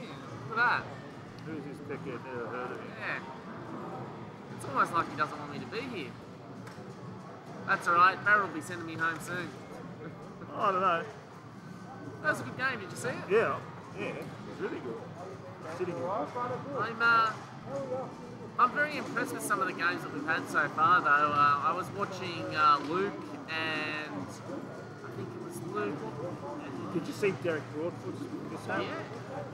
Sorry, looking what? Mishap, what he did? No, what happened? He was at level 3 and he went to level 4 with lives in reserve. Oh, you know what? I was on level 2 on the rivets, and I thought, this is level 3. I swear to God, I thought I was going to do exactly the same thing, and then I looked up there and saw it was level 2. I was like, oh, it's alright, we can keep going. But, you know, I died on the first level, so who's a Yeah, I chance? can't even get to level 3. So what am I doing commentary on this? No. Let's have a look here. I have been to level 3. You getting some pointers from that last river level, mate? We were just having a little chat. We actually weren't commentating on the game, which is probably making us bad commentators. Oh, what? Yeah. So Pull it out, mate. I think Jeff's biggest issue is that he doesn't really realise you need to jump over the barrels. He thought you had to collect them. You can't ride them. It's not barrel riding. No, it's barrel not jumping. World Games for the Commodore 64. You sit on top of the barrel and you go. Look at this. Look at this. We thought, why would I grab the hammer when I could let the fireball come up here? That's exactly what happened to me. But and I mean, you've seen Shane play before. Shane's a professional. Sorry. Oh, Shane's the word's flogging, I believe. He's flogging him. He's publicly flogging him. And you know, you don't want to see this in public. You don't want this on a record anywhere. Just let me go to town, alright? I mean, right about now, he's probably wishing he was at home playing Rygar with his loving family. Not making a fool of himself in public. He's trying to get out of his hole, isn't he? He's trying to groove, which is very admirable. It's like a man with no legs trying to take part in a cross-country marathon. Trying to do the moonwalk. Like a man with no legs trying to play twisters. Now, do you reckon? Nah, that's what I thought was going to happen there. Oh, it's all over. Obviously, It's like he tried to tackle it. He's so Worst game ever. just crash it to the ground. Thanks for streaming this one. Maybe I should finish it for him. So, which of the besides Barra and I, which were the games that you thought were the closest? Well, I mean, it's hard to remember them all. Like honestly, like there've been a lot of close games, like for different reasons. You know, they might have panned out at one point. You know, like. But I think what I've noticed, as I was saying before to other people, like having, because I don't watch Dr. Kong at these tournaments really, just it's interesting how much people improve year to year. Absolutely. Like, I was watching Derek Walker, Neil Cairns, just think, wow, it really, you forget, you know, just how much. And you do see it in the game, especially in the barrels, and the rivets. The others you don't, but in those two you do see the level of difference of players really clearly. You know? Yeah, the game just starts taking a different shape. The one I was watching before, which was Luke and Johnny Bond, it was two things. I was watching Luke and I was thinking to myself, and I've got to stop because I'm watching Shane right now, and there's some serious fireball action going on. Yeah, when you watch it, like say you're watching it, this would be like a funny meme to do, right? So imagine if you had like your name, say let's choose two people. Let's just choose Jeff. Let's just say Jeff Sutter, Phil Day, right? Yep. All right. So we've got Jeff Sutter goes and says playing Donkey Kong, and he's making a pot of clay on a wheel, and he's, you know how you get it? I know exactly. You know, like a video, and, and he's making it, it's making a nice shape. And then you get me on there, it's just going, whoa. it's making this weird shape. So when you're watching players, when you see the better players, you see this. It just makes a shape. You see this sort of. But it's not that. It's just that where things fall that look dangerous, it's under control. It's craft. There's a real genuine craft in the barrel boards and stuff. And when you see the lesser one, it's still there, but it's not as refined yet. It's not as refined. It still was a work in progress. But when I watched Luke, it was amazing to me just how much better he's gotten in the last year. You know, he's got his kill screen. He's a much tighter player. But then at the same time, I never see Johnny play. And I remember the first time I came down here was now like 3 years ago. And Johnny was hot for the game. You know, like he was getting 600k, 700k, whatever. He'd had a few kill screens behind him. And then you never see him for the whole year play the game. And then you come to a Kong-off, he sits down, and you go, oh shit, yeah, this guy's good. Why don't I think about this more often? But to have his level of skill and just to not apply it, it's probably better than playing the game 4 hours a day every day of the week. But yeah, so how many hours do you play a week, do you reckon? Well, I was talking about it before, I was trying to guess it. well, I can tell you, I can log into Twitch and I can tell you exactly how many hours I play a month. You probably know that without logging in. No, I don't know anymore. It depends on the month. So when I'm really busy with work and when I'm really busy with uni at the same time and my home life, there's a lot less, but there's still a lot. So I just reckon mean roughly what would you? The definition of choke. You're still fine. Just forget that you've got no man. You've got a man. sit down and play. Children. Anyways, I would say, let's see, in 1 week, I probably spend 40 hours playing. Yeah. Each week. Yeah, probably.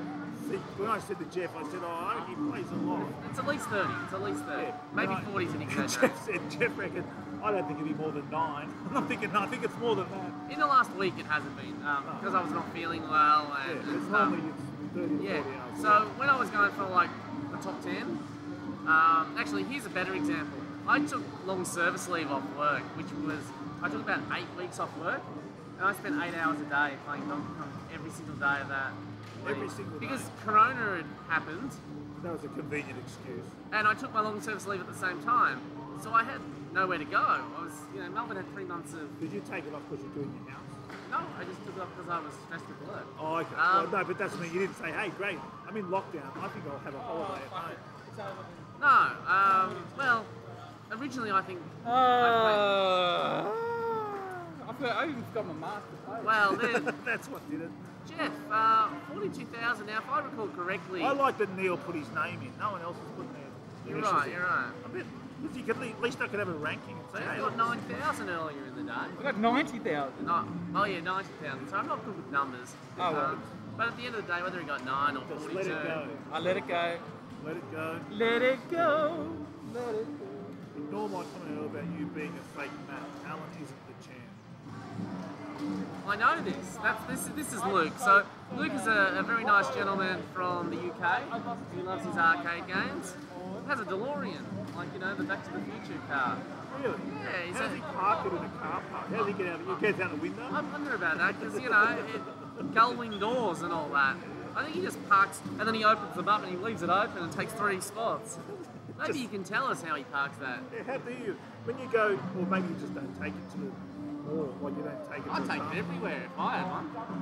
Well, you wouldn't, yeah, you can drive it around the street, but when you stop and go, it's time to, Time to get some milk. I'll just, I want it, I Parks it on the roof. Oh, you can fly it, see? Ah. I park it in the future. Yep. Yeah. All right. You must get, You got a it's Honda Luke, it's not conversion. Luke, is it? Yeah, Luke. Luke, you must get hit with just, when you get out of it, endless. Oh, endless yeah. things. Great It's Scott. Like, it's kind of, it'd be just sort of a curse.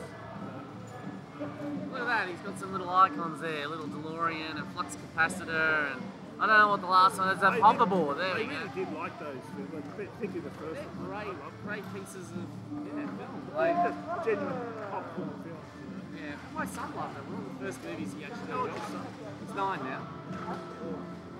And he loves some really terrible movies. Got to go lose, everyone. Take care. Don't be like that.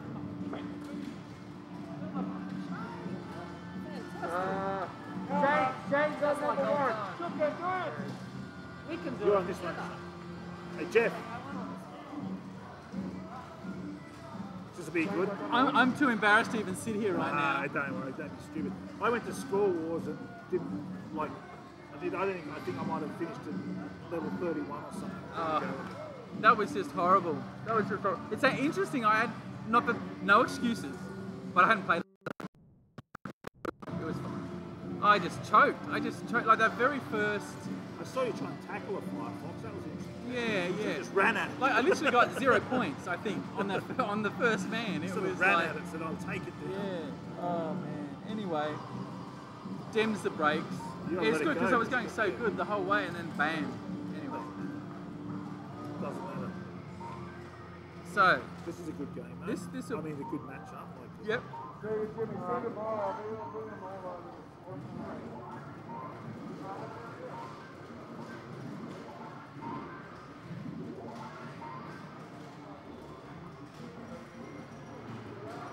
check the score.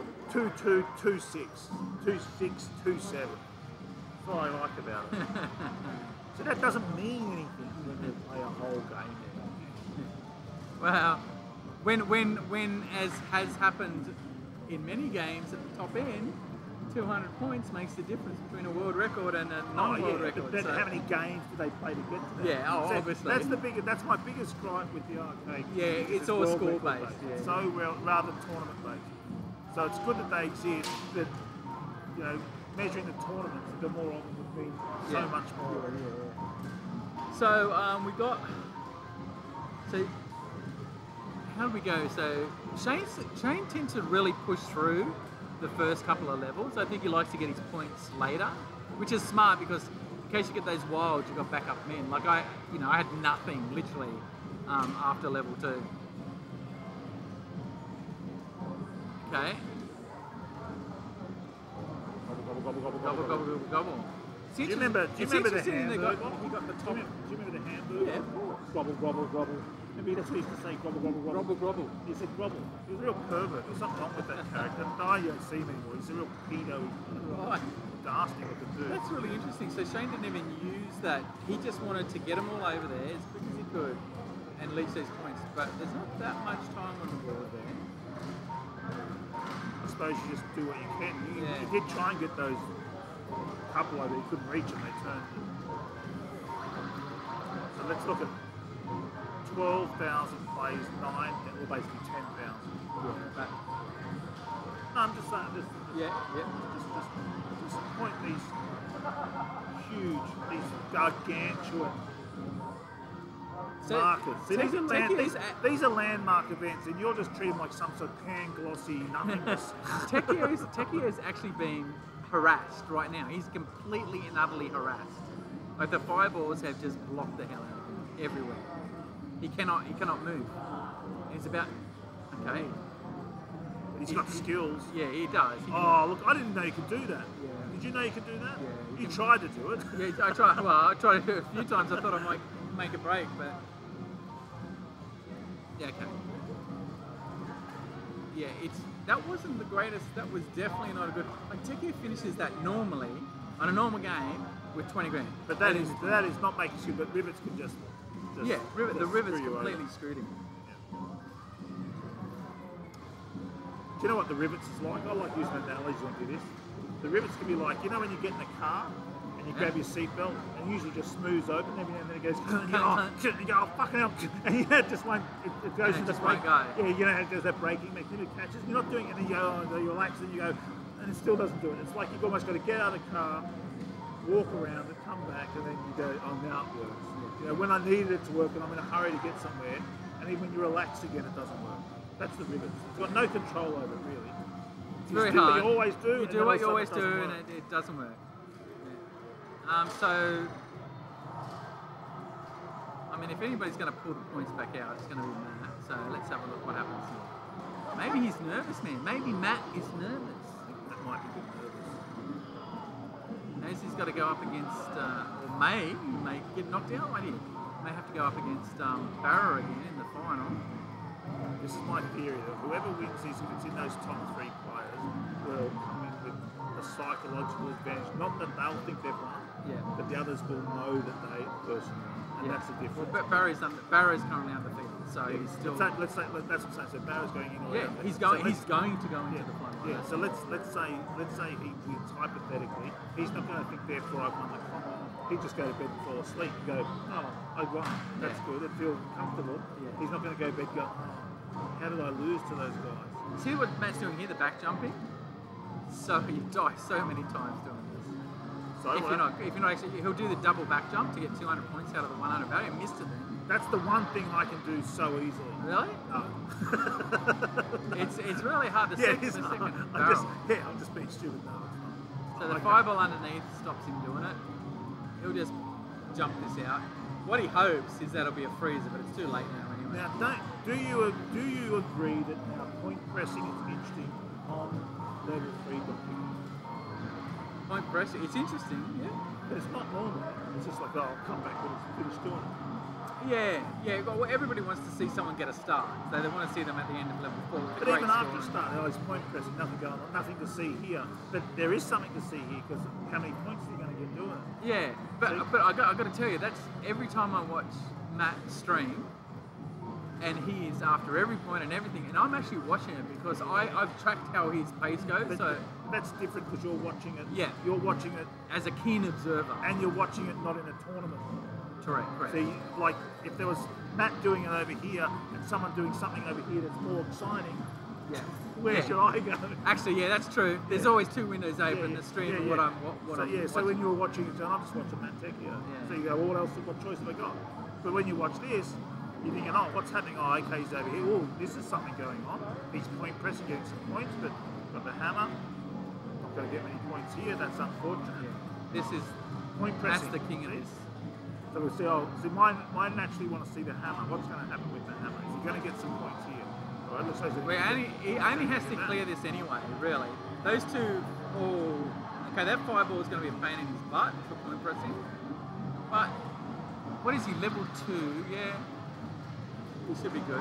He will probably clear this. I don't think he's going to stick around and make sure he gets all the points here. We'll soon see. He might go back down again like he did before. Yeah, okay, he's got a freezer, nice. That freezer can unbreak and go towards him though. Do another massage. I'm good. You sure? Yes, he loves the massages, this guy. Especially when it comes from the old DAC fingers, the old girder finger over here. Just got it done with him before that last game, mate. Just stretched out the Yeah, I tried. I was there to support. No, you were. But then I was getting frustrated because I was dying like an idiot. What did you end up on?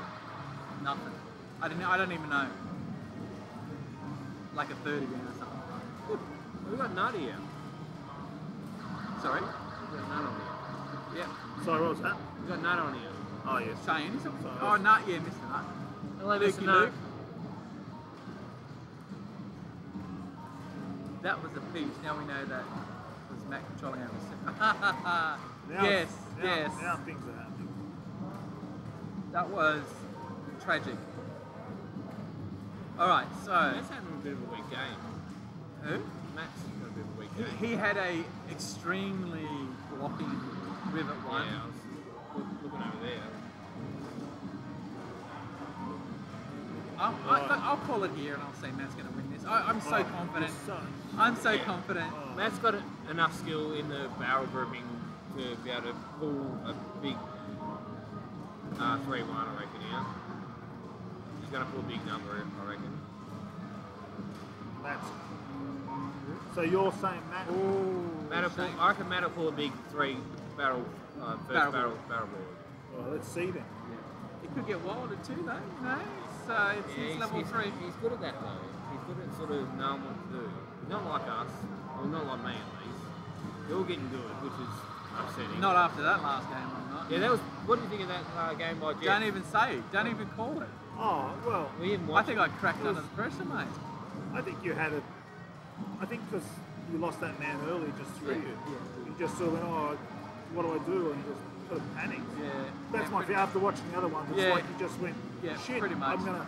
Somehow I felt like you You thought lose you that could, confidence. I think you felt like I lost a man. I can make this up by, just accelerate, but you're still going the same speed. There's no way. there's It's no. just sort of, I'll no go faster. There's no way you can make up a 0-point man. No. So A 0-point man is a 0-point So I man. think you thought I can go hard now, but there's no going hard. It's just, you know what I mean? Like you just Yeah, sort of no, went, the thought process was. The thought process was. It just threw oh you fuck, out. yeah. Oh fuck, what am I going to do now? Sorry, am I supposed to swear on screen? Shane got an 800 straight off the bat. So we've got 50, My favourite bit of your game was it looked like, from us, from watching it looked like you did try and tackle a firefox. You just ran at it. I ran at it. I can't even remember. You just you might have jumped just before you hit Oh, it. I did. Yeah, no. But it looked funny, that's all. One of the firefoxes, he modulated back and I got points over it. I was going to jump over. There was one you died on. There was one you ran, it was on this girder here. And you ran. He's still at a pretty strong level up until that point, though. He's still. So here's Matt with the. He's going to go for a big point. He's going to. You gotta remember, Matt does this every day. You know what I mean? Oh, I asked him how many hours he plays on average a week. He said 9. No, did he? 9 hours? No, you said 9. Oh, I said 9, about, he said less. Yeah, less. About It goes between 30 to 40 Matt Tecchio? Oh, you 30 to 40 hours? a week. Oh, that was nice. That's a full-time job. You got to think if he does a stream at 9 o'clock roughly, and then it depends on how he plays. He sometimes plays 5-6 days a week though as well. And he play for. You telling me he plays without streaming a lot because. Yeah, like he says, he plays 30 hours a week, as he was saying. Yeah, remember like that big game he did, like when he had that big score going, that was offline. Yeah, no, but he does do some offline on weekends. It's just he said it depends on his studies, depends on his job. Yeah, he's back at uni. But it's not unusual to do 30 hours a week. Okay, that surprises me. That's a lot more than mine. When I said he must be doing 9, he said, no, I reckon 7, so he's got to be doing more than that. Honestly, because he said before, I don't like to play alone, offline. I like to share it online. See, Matt's in a strong position now. He's got 3 men going into 3-2. Whereas Grab a chair. Grab a chair. There's a white one around here. I just sit on Jeff's No, lap. You can sit on my lap, sir. Sit on my lap. Here we go. This one's for the boys. Ooh, that's not going to make it easier. You're going to wobble the There we go. screen. As long as we don't hit the down. There we go. We're all in the. It's just the love triangle right now. It is. See, A love quadrangle. Us 3 and Donkey Kong. yeah, of course. Donkey Kong's Us always- 3 and Matt Tech. Yeah. You don't see fucking Tata Tecchio having luck like that, do you? Nah, not nah, him. not him. Only me.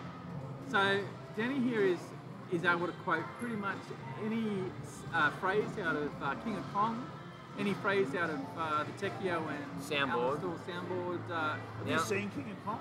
That's a good film. It is. King of Kong. Really? I should watch it one day. What's it about? It's about there's this ape and he goes up the Empire State Building. Oh, And yeah. he punches planes and stuff. I think they made a game out of it. No. They made a game. You know what it's called? No, you're thinking of King Kong. Rampage. Oh, Rampage, that's the one. And there's that lizard thing. Yeah. That's Lizzie the Yeah, lizard. that's the game That's they the made out of it. one. Wow, there you go. More you know, see? We're teaching the young crowd out here, man. Hang on, let's now look at it. 72-61. He's also got 3 men in the bank. Yeah, no, I know he's got that in the bank. I'm just saying no points. So then, I'm just saying, let's. I'm not saying that doesn't make a difference. It makes a big difference for those lives if he gets them to the end. You know, it's a sure victory if he can use them. But I'm just saying. It's interesting because scores. Matt was actually trying to Shane was really pushing ahead. He was. And now they're on the same level doing exactly the same thing. That's what I'm saying. This is interesting, isn't it? Yeah. Because Shane had a couple of deaths that were. Well, he's 10,000 points. He's 10,000 points in front, and they're And it is actually near the end of Tecchio's in front because the time's got lower. So he spent. So he's arrived at this point before Yeah. Shane did. And Shane's Because Shane's died. He's had to he's restart. 10,000 points in front though. Yes. He's Yeah. died, but it all can even out the end. But you've still got to use. You can't be certain that you're going to get. So Matt's going to use all his men here. And you can't Provided guarantee. he can. And you also can't guarantee that this level's going to play out well. Oh, That's no, the same. definitely. Like he did before he got screwed over.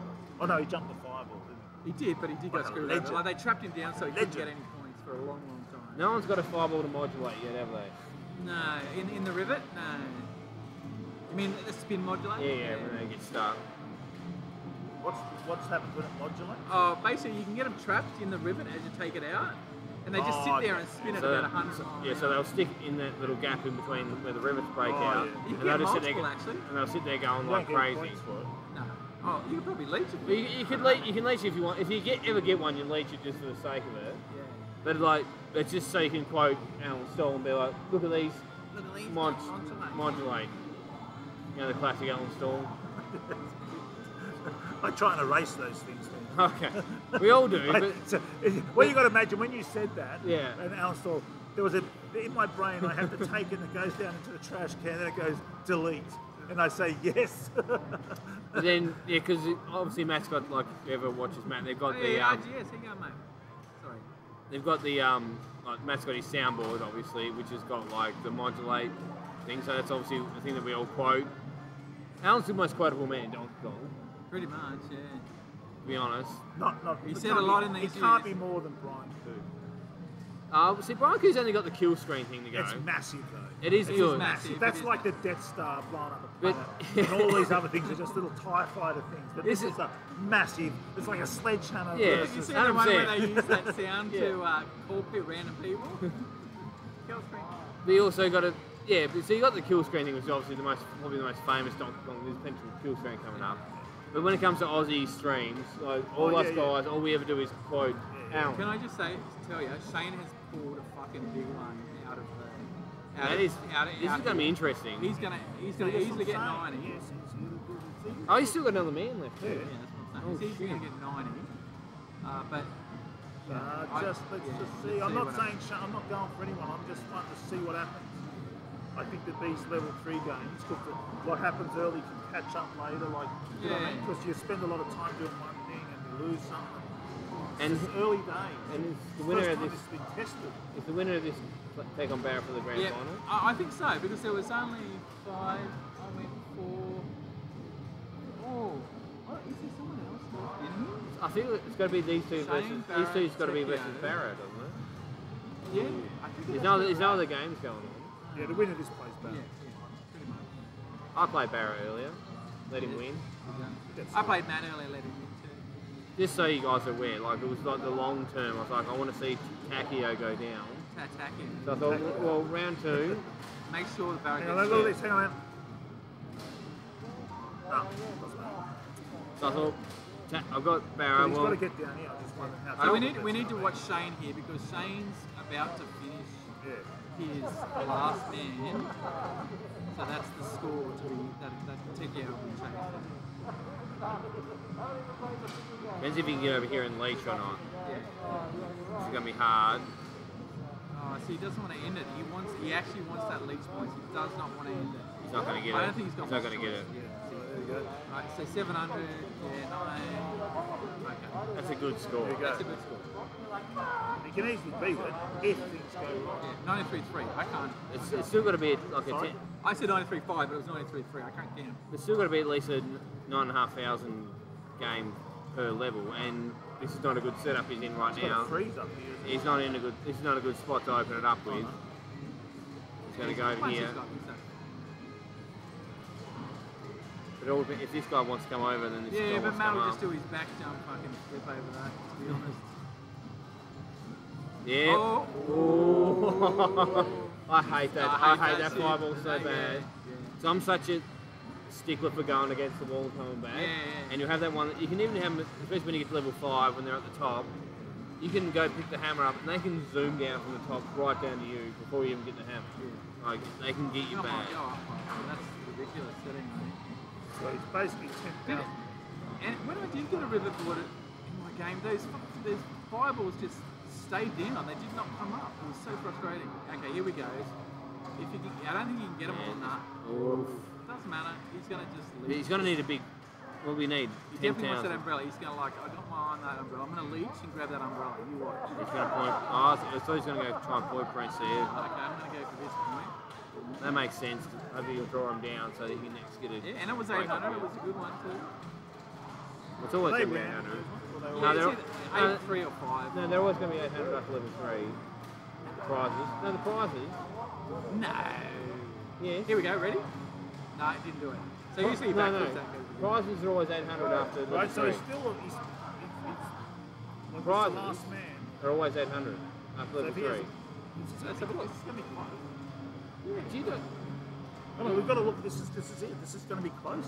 I guarantee this is going to be 800. They're always 800 after level 3. No, I'm not saying that. I'm saying No, it's final. Jeff's being a final simpleton. line. Look, 800. Oh yeah, fair enough. Every time. They're 500. So they're 300 on level 1. They're 500 on level 2, and then they're 800 for every level after that. All the prizes. So you can guarantee he'll go down here to be Do you know what my daughter He calls really do you know what my They're daughter not- calls these are- prizes in Riga? Yeah, they're not Surprise. randomised, the prizes after level 3. They're always the Get the same. surprise, So Dad. he's got two. Oh, they will come down because they're freezers. He's got it. He's Because right. if he clears this level, he's got it. Doesn't matter what happens here. Unless he dies, somehow, he's got it. All he has to do is clear it. Oh, geez, he really needs those points. So he's not going to take that because he needs the points. Well, if he just clears the board, he's got the he's Yeah, got but the he game. has to make sure of it. So, Yeah, you want to be safe. He's probably not. there you go, he's got it. He probably doesn't know. I don't know if he knows the score or Yeah, not. he does. There we go. Yep. This grand final is going to be, as Alan would say, lit.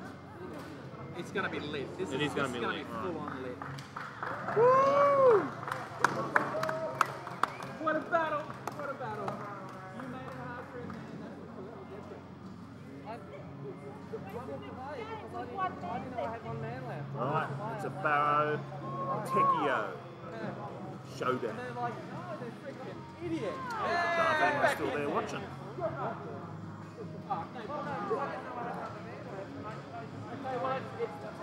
Hey Jeff, sorry, get Michael can you first.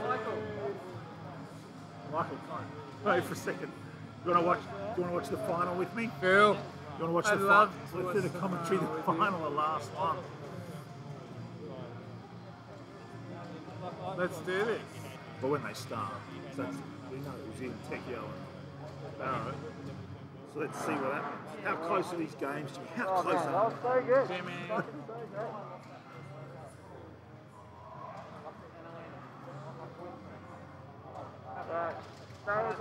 RGS, Wilson. Great man, Mr. Tuna. Say hello to the boner. Alright, I think we should build some hype for this grand final. Yeah, do it, bro. Alright. Alright, so we're going to do a countdown from 3 and then a big cheer from everyone, alright? Yeah, let's do it. You ready? This is going to be You ready? fantastic. Barry, you ready? Alright, here we go. 3, 2, 1, go!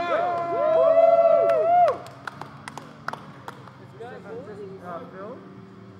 Barrow has to lose twice. So Barrow's going in with 2 lives, so he's got a free run. So if he loses his first one, it doesn't matter. Because he's got 2 lives, because Tekio's lost one already. Yep. So Barrow's the huge advantage here going in. So if he has a stuffed up game, he's still got another chance. So Tekio has to win twice at this point.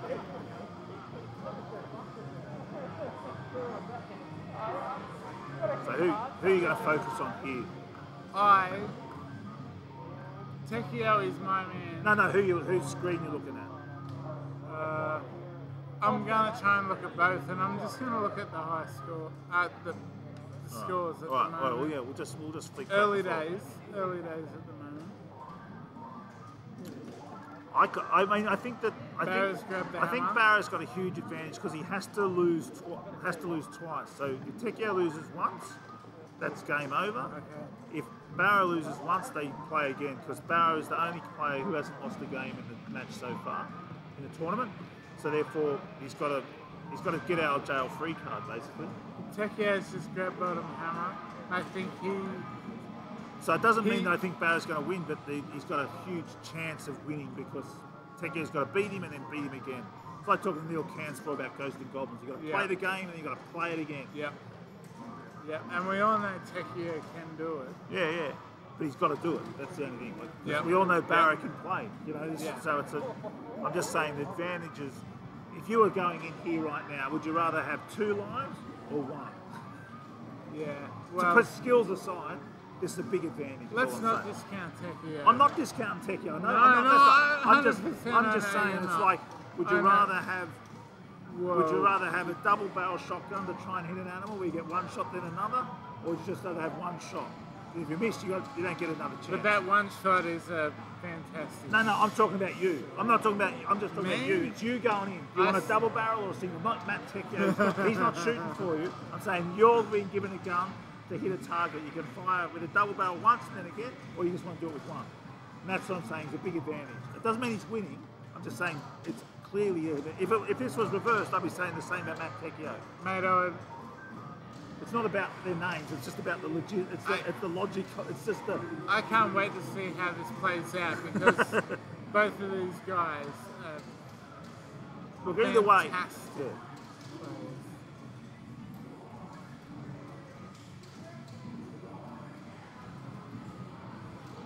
And I would say Barrett's in front right now. Well, at the moment, he is, isn't he? Did Tekio sack already, or has he? He hasn't got his free man yet. When do you get a free man at 10,000? 7. Oh, So must have lost one. we missed something there. Yeah, that's me going on about something that wasn't important. I'd love to see how this plays out.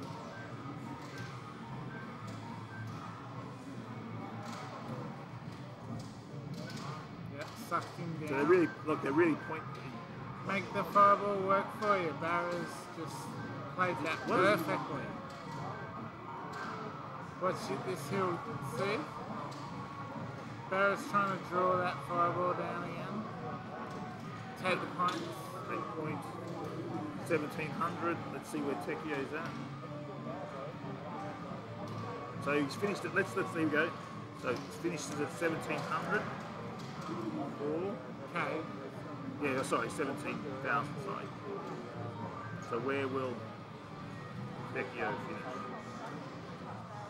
See how close they are.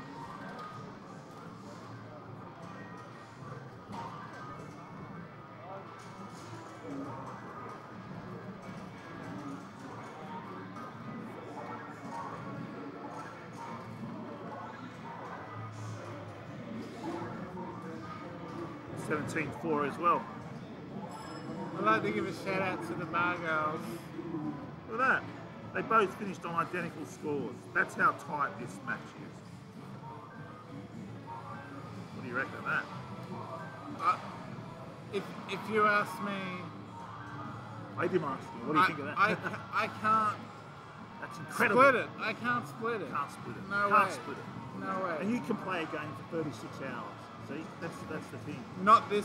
No, but I'm yeah. saying, like, that's how, like, you've got the ability, the intelligence to just sit at that, and then Yeah. this is so small, but it's so tight. This But- is like the big bricks in the pyramid. You can't even get a playing card between the two of them. Both of these guys have my This is the equivalent. utmost This respect. match is the equivalent of the pyramid of Giza. Seriously, like this is Yeah. what it is. Like you've got Giza, 7th wonder of the world. This is an 8th wonder added right now. Absolutely. It's so tight. Absolutely. It's so perfect. Two top players, top player in New Zealand, top player in Australia, head to head in a new tournament game. Never been done before. Yeah. Look at what we've got. And it's not even midnight. It's not even pumpkin time. There's still time to dance. And it is deadlocked at the moment, as far as I'm concerned. There's nothing between these two guys right now. Legends, two legends. Let's Yeah. from now we'll call them legends or gods. Sure. Sure.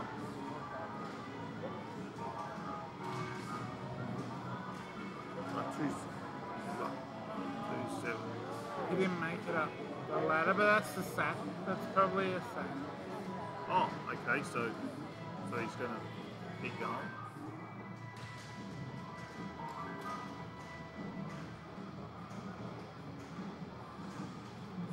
And a good decision on level 2 barrels, because barrels is Well, yeah, it's barrels is where Not you mental. get your points. yeah. So maybe that's the thing. Do a sack on level 2, not level 1. Do one on 2. Get through 3. Sack on rivets. Yeah, try and sack evenly. You don't just want to get to level 3 and say, I'm going to sack my 3 guys here.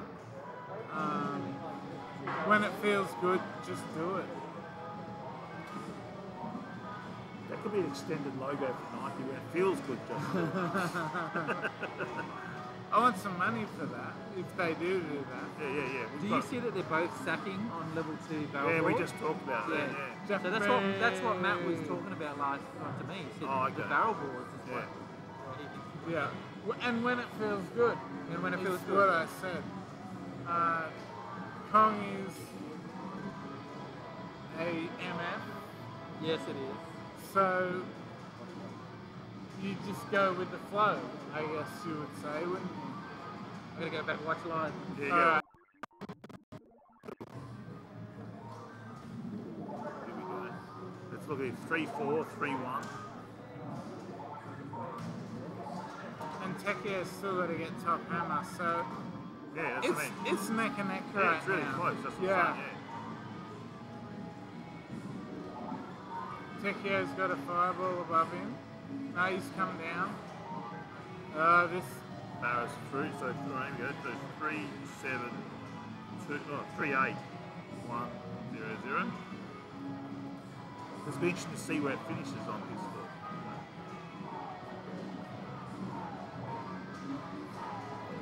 cannot split these guys right now.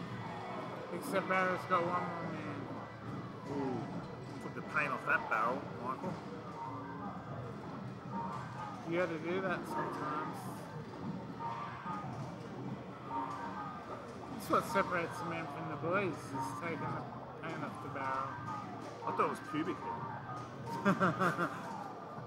I'm trying to keep this, Oh, I'm trying to keep it PG. you know. But I'll roll with anything.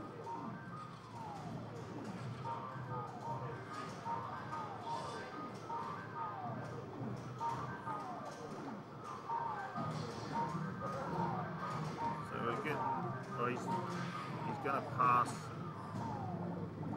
He's going to get more points than Barrow out of this one. He's sacked, he's sacked. 3, 8, 4, 0, 0. So he fell short by 200 points. But was just milking points. Yeah, but what I'm saying, look how close they are. Like Yep, 174. There's that, you know, they're basically even in the second, they're almost identical. There wasn't even an attempt to get to the top of the board that time, so it was just 100% how many points can I get? And I wonder where, can you, I bet not go. Do we don't go up there because they'll confuse someone. Barrow's there. Where's Tekio playing? How far away are they playing? I think they're side by side. Oh, so they Yeah, are. They, yeah. so they actually would be feeding off each other's sounds, going, "Oh, he's doing this, he's doing Yep, that." You know. yep. So I think Barrow knows that Matt's going to point press. So Barrow's putting the lead out there. He's really pushing it up, knowing Matt's going to do it. So he's just. So Matt's now forced to follow, knowing that Barrow's going to keep pushing. They're going to push harder. Look at it. Look at where we are. 4-2, 4-7. Barrow is probably one of the best all-round He is. arcade gamers Ever. ever. Yeah, Ever. Yeah, he is. And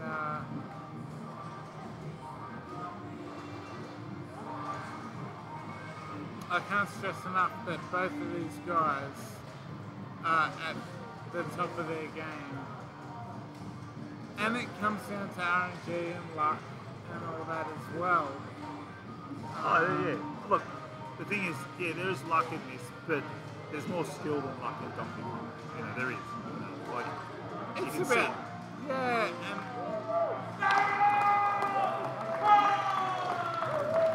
Matt's gone. Barra. Gamer of the millennium. No, I don't know. There you have it. But look at that. Look, I'm going to put it up there. So, my scrawly writing. So, end of level 1, 17-4. What was it? 17, 17400, 17400. Yep. And the end of level 2 was 38600. And then Tekio 38400. 200 point Yeah. difference Yeah, at the end of level 2. and How good is this track? exactly. And if you asked me to bet money on this at the beginning, I would say I am not betting either way. Brilliant.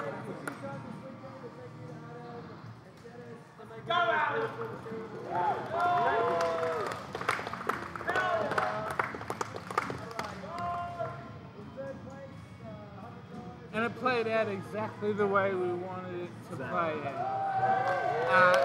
Exactly rigged the it. way anyone in the world would say it would play out, it played out. Neck and neck.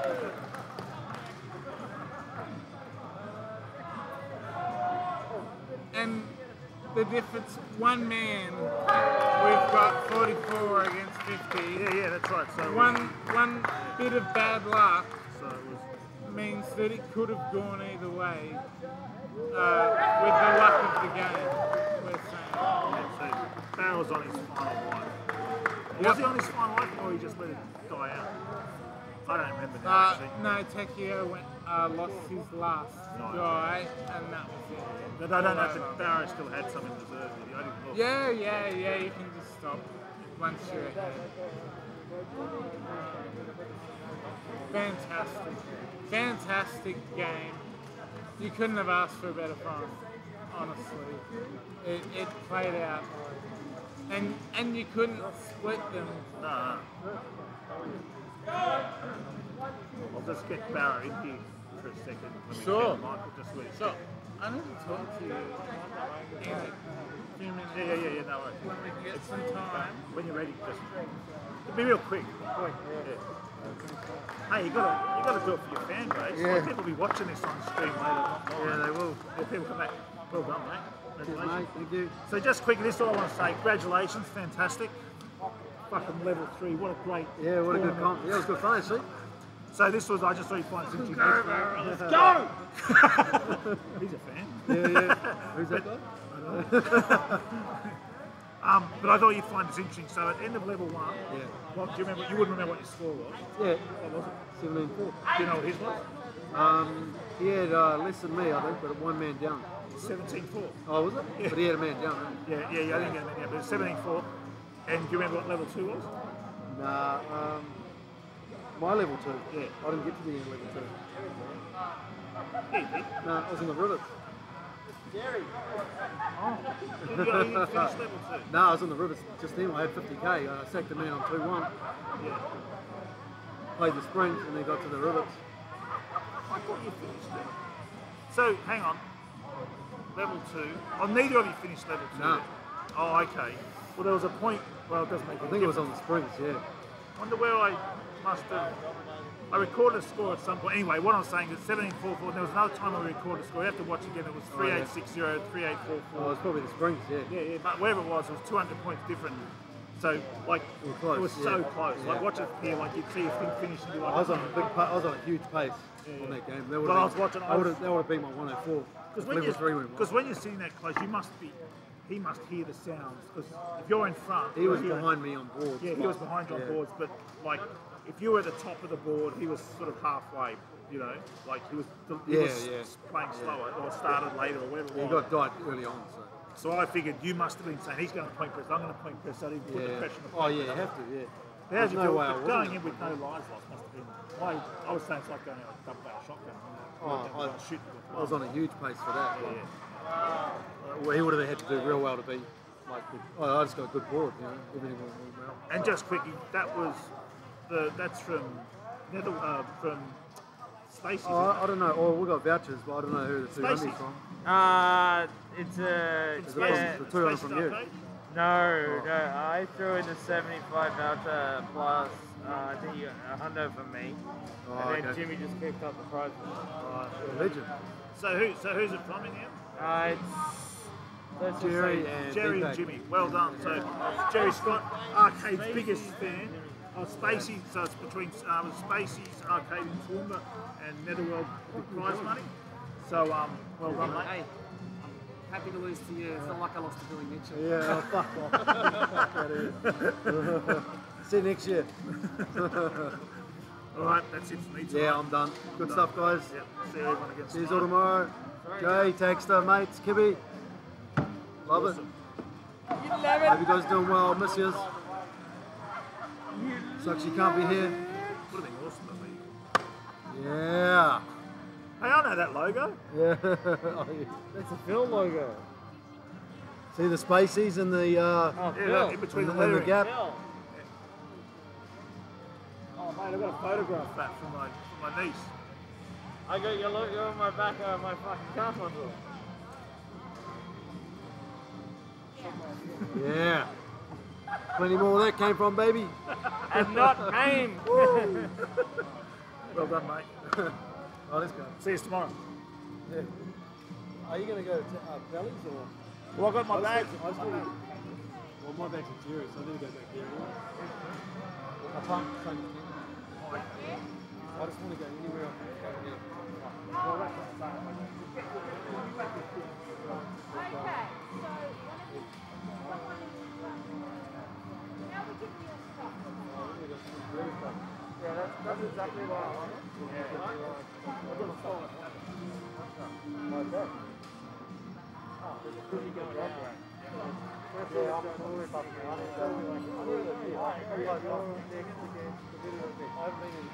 All you do is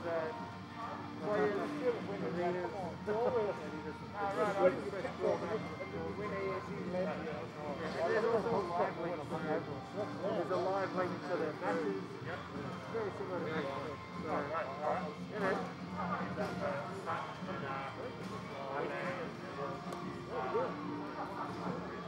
Yeah, you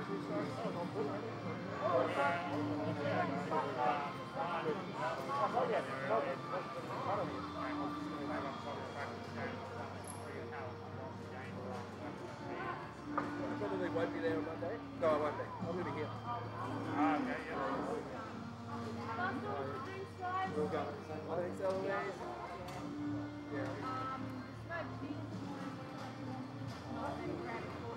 Adam, can you say goodbye to the stream? Goodbye. We're good to go. Can I See you send tomorrow, everybody. Yes. Can I send Phil? Who do you want to ride with you? Who do you want? Anyone.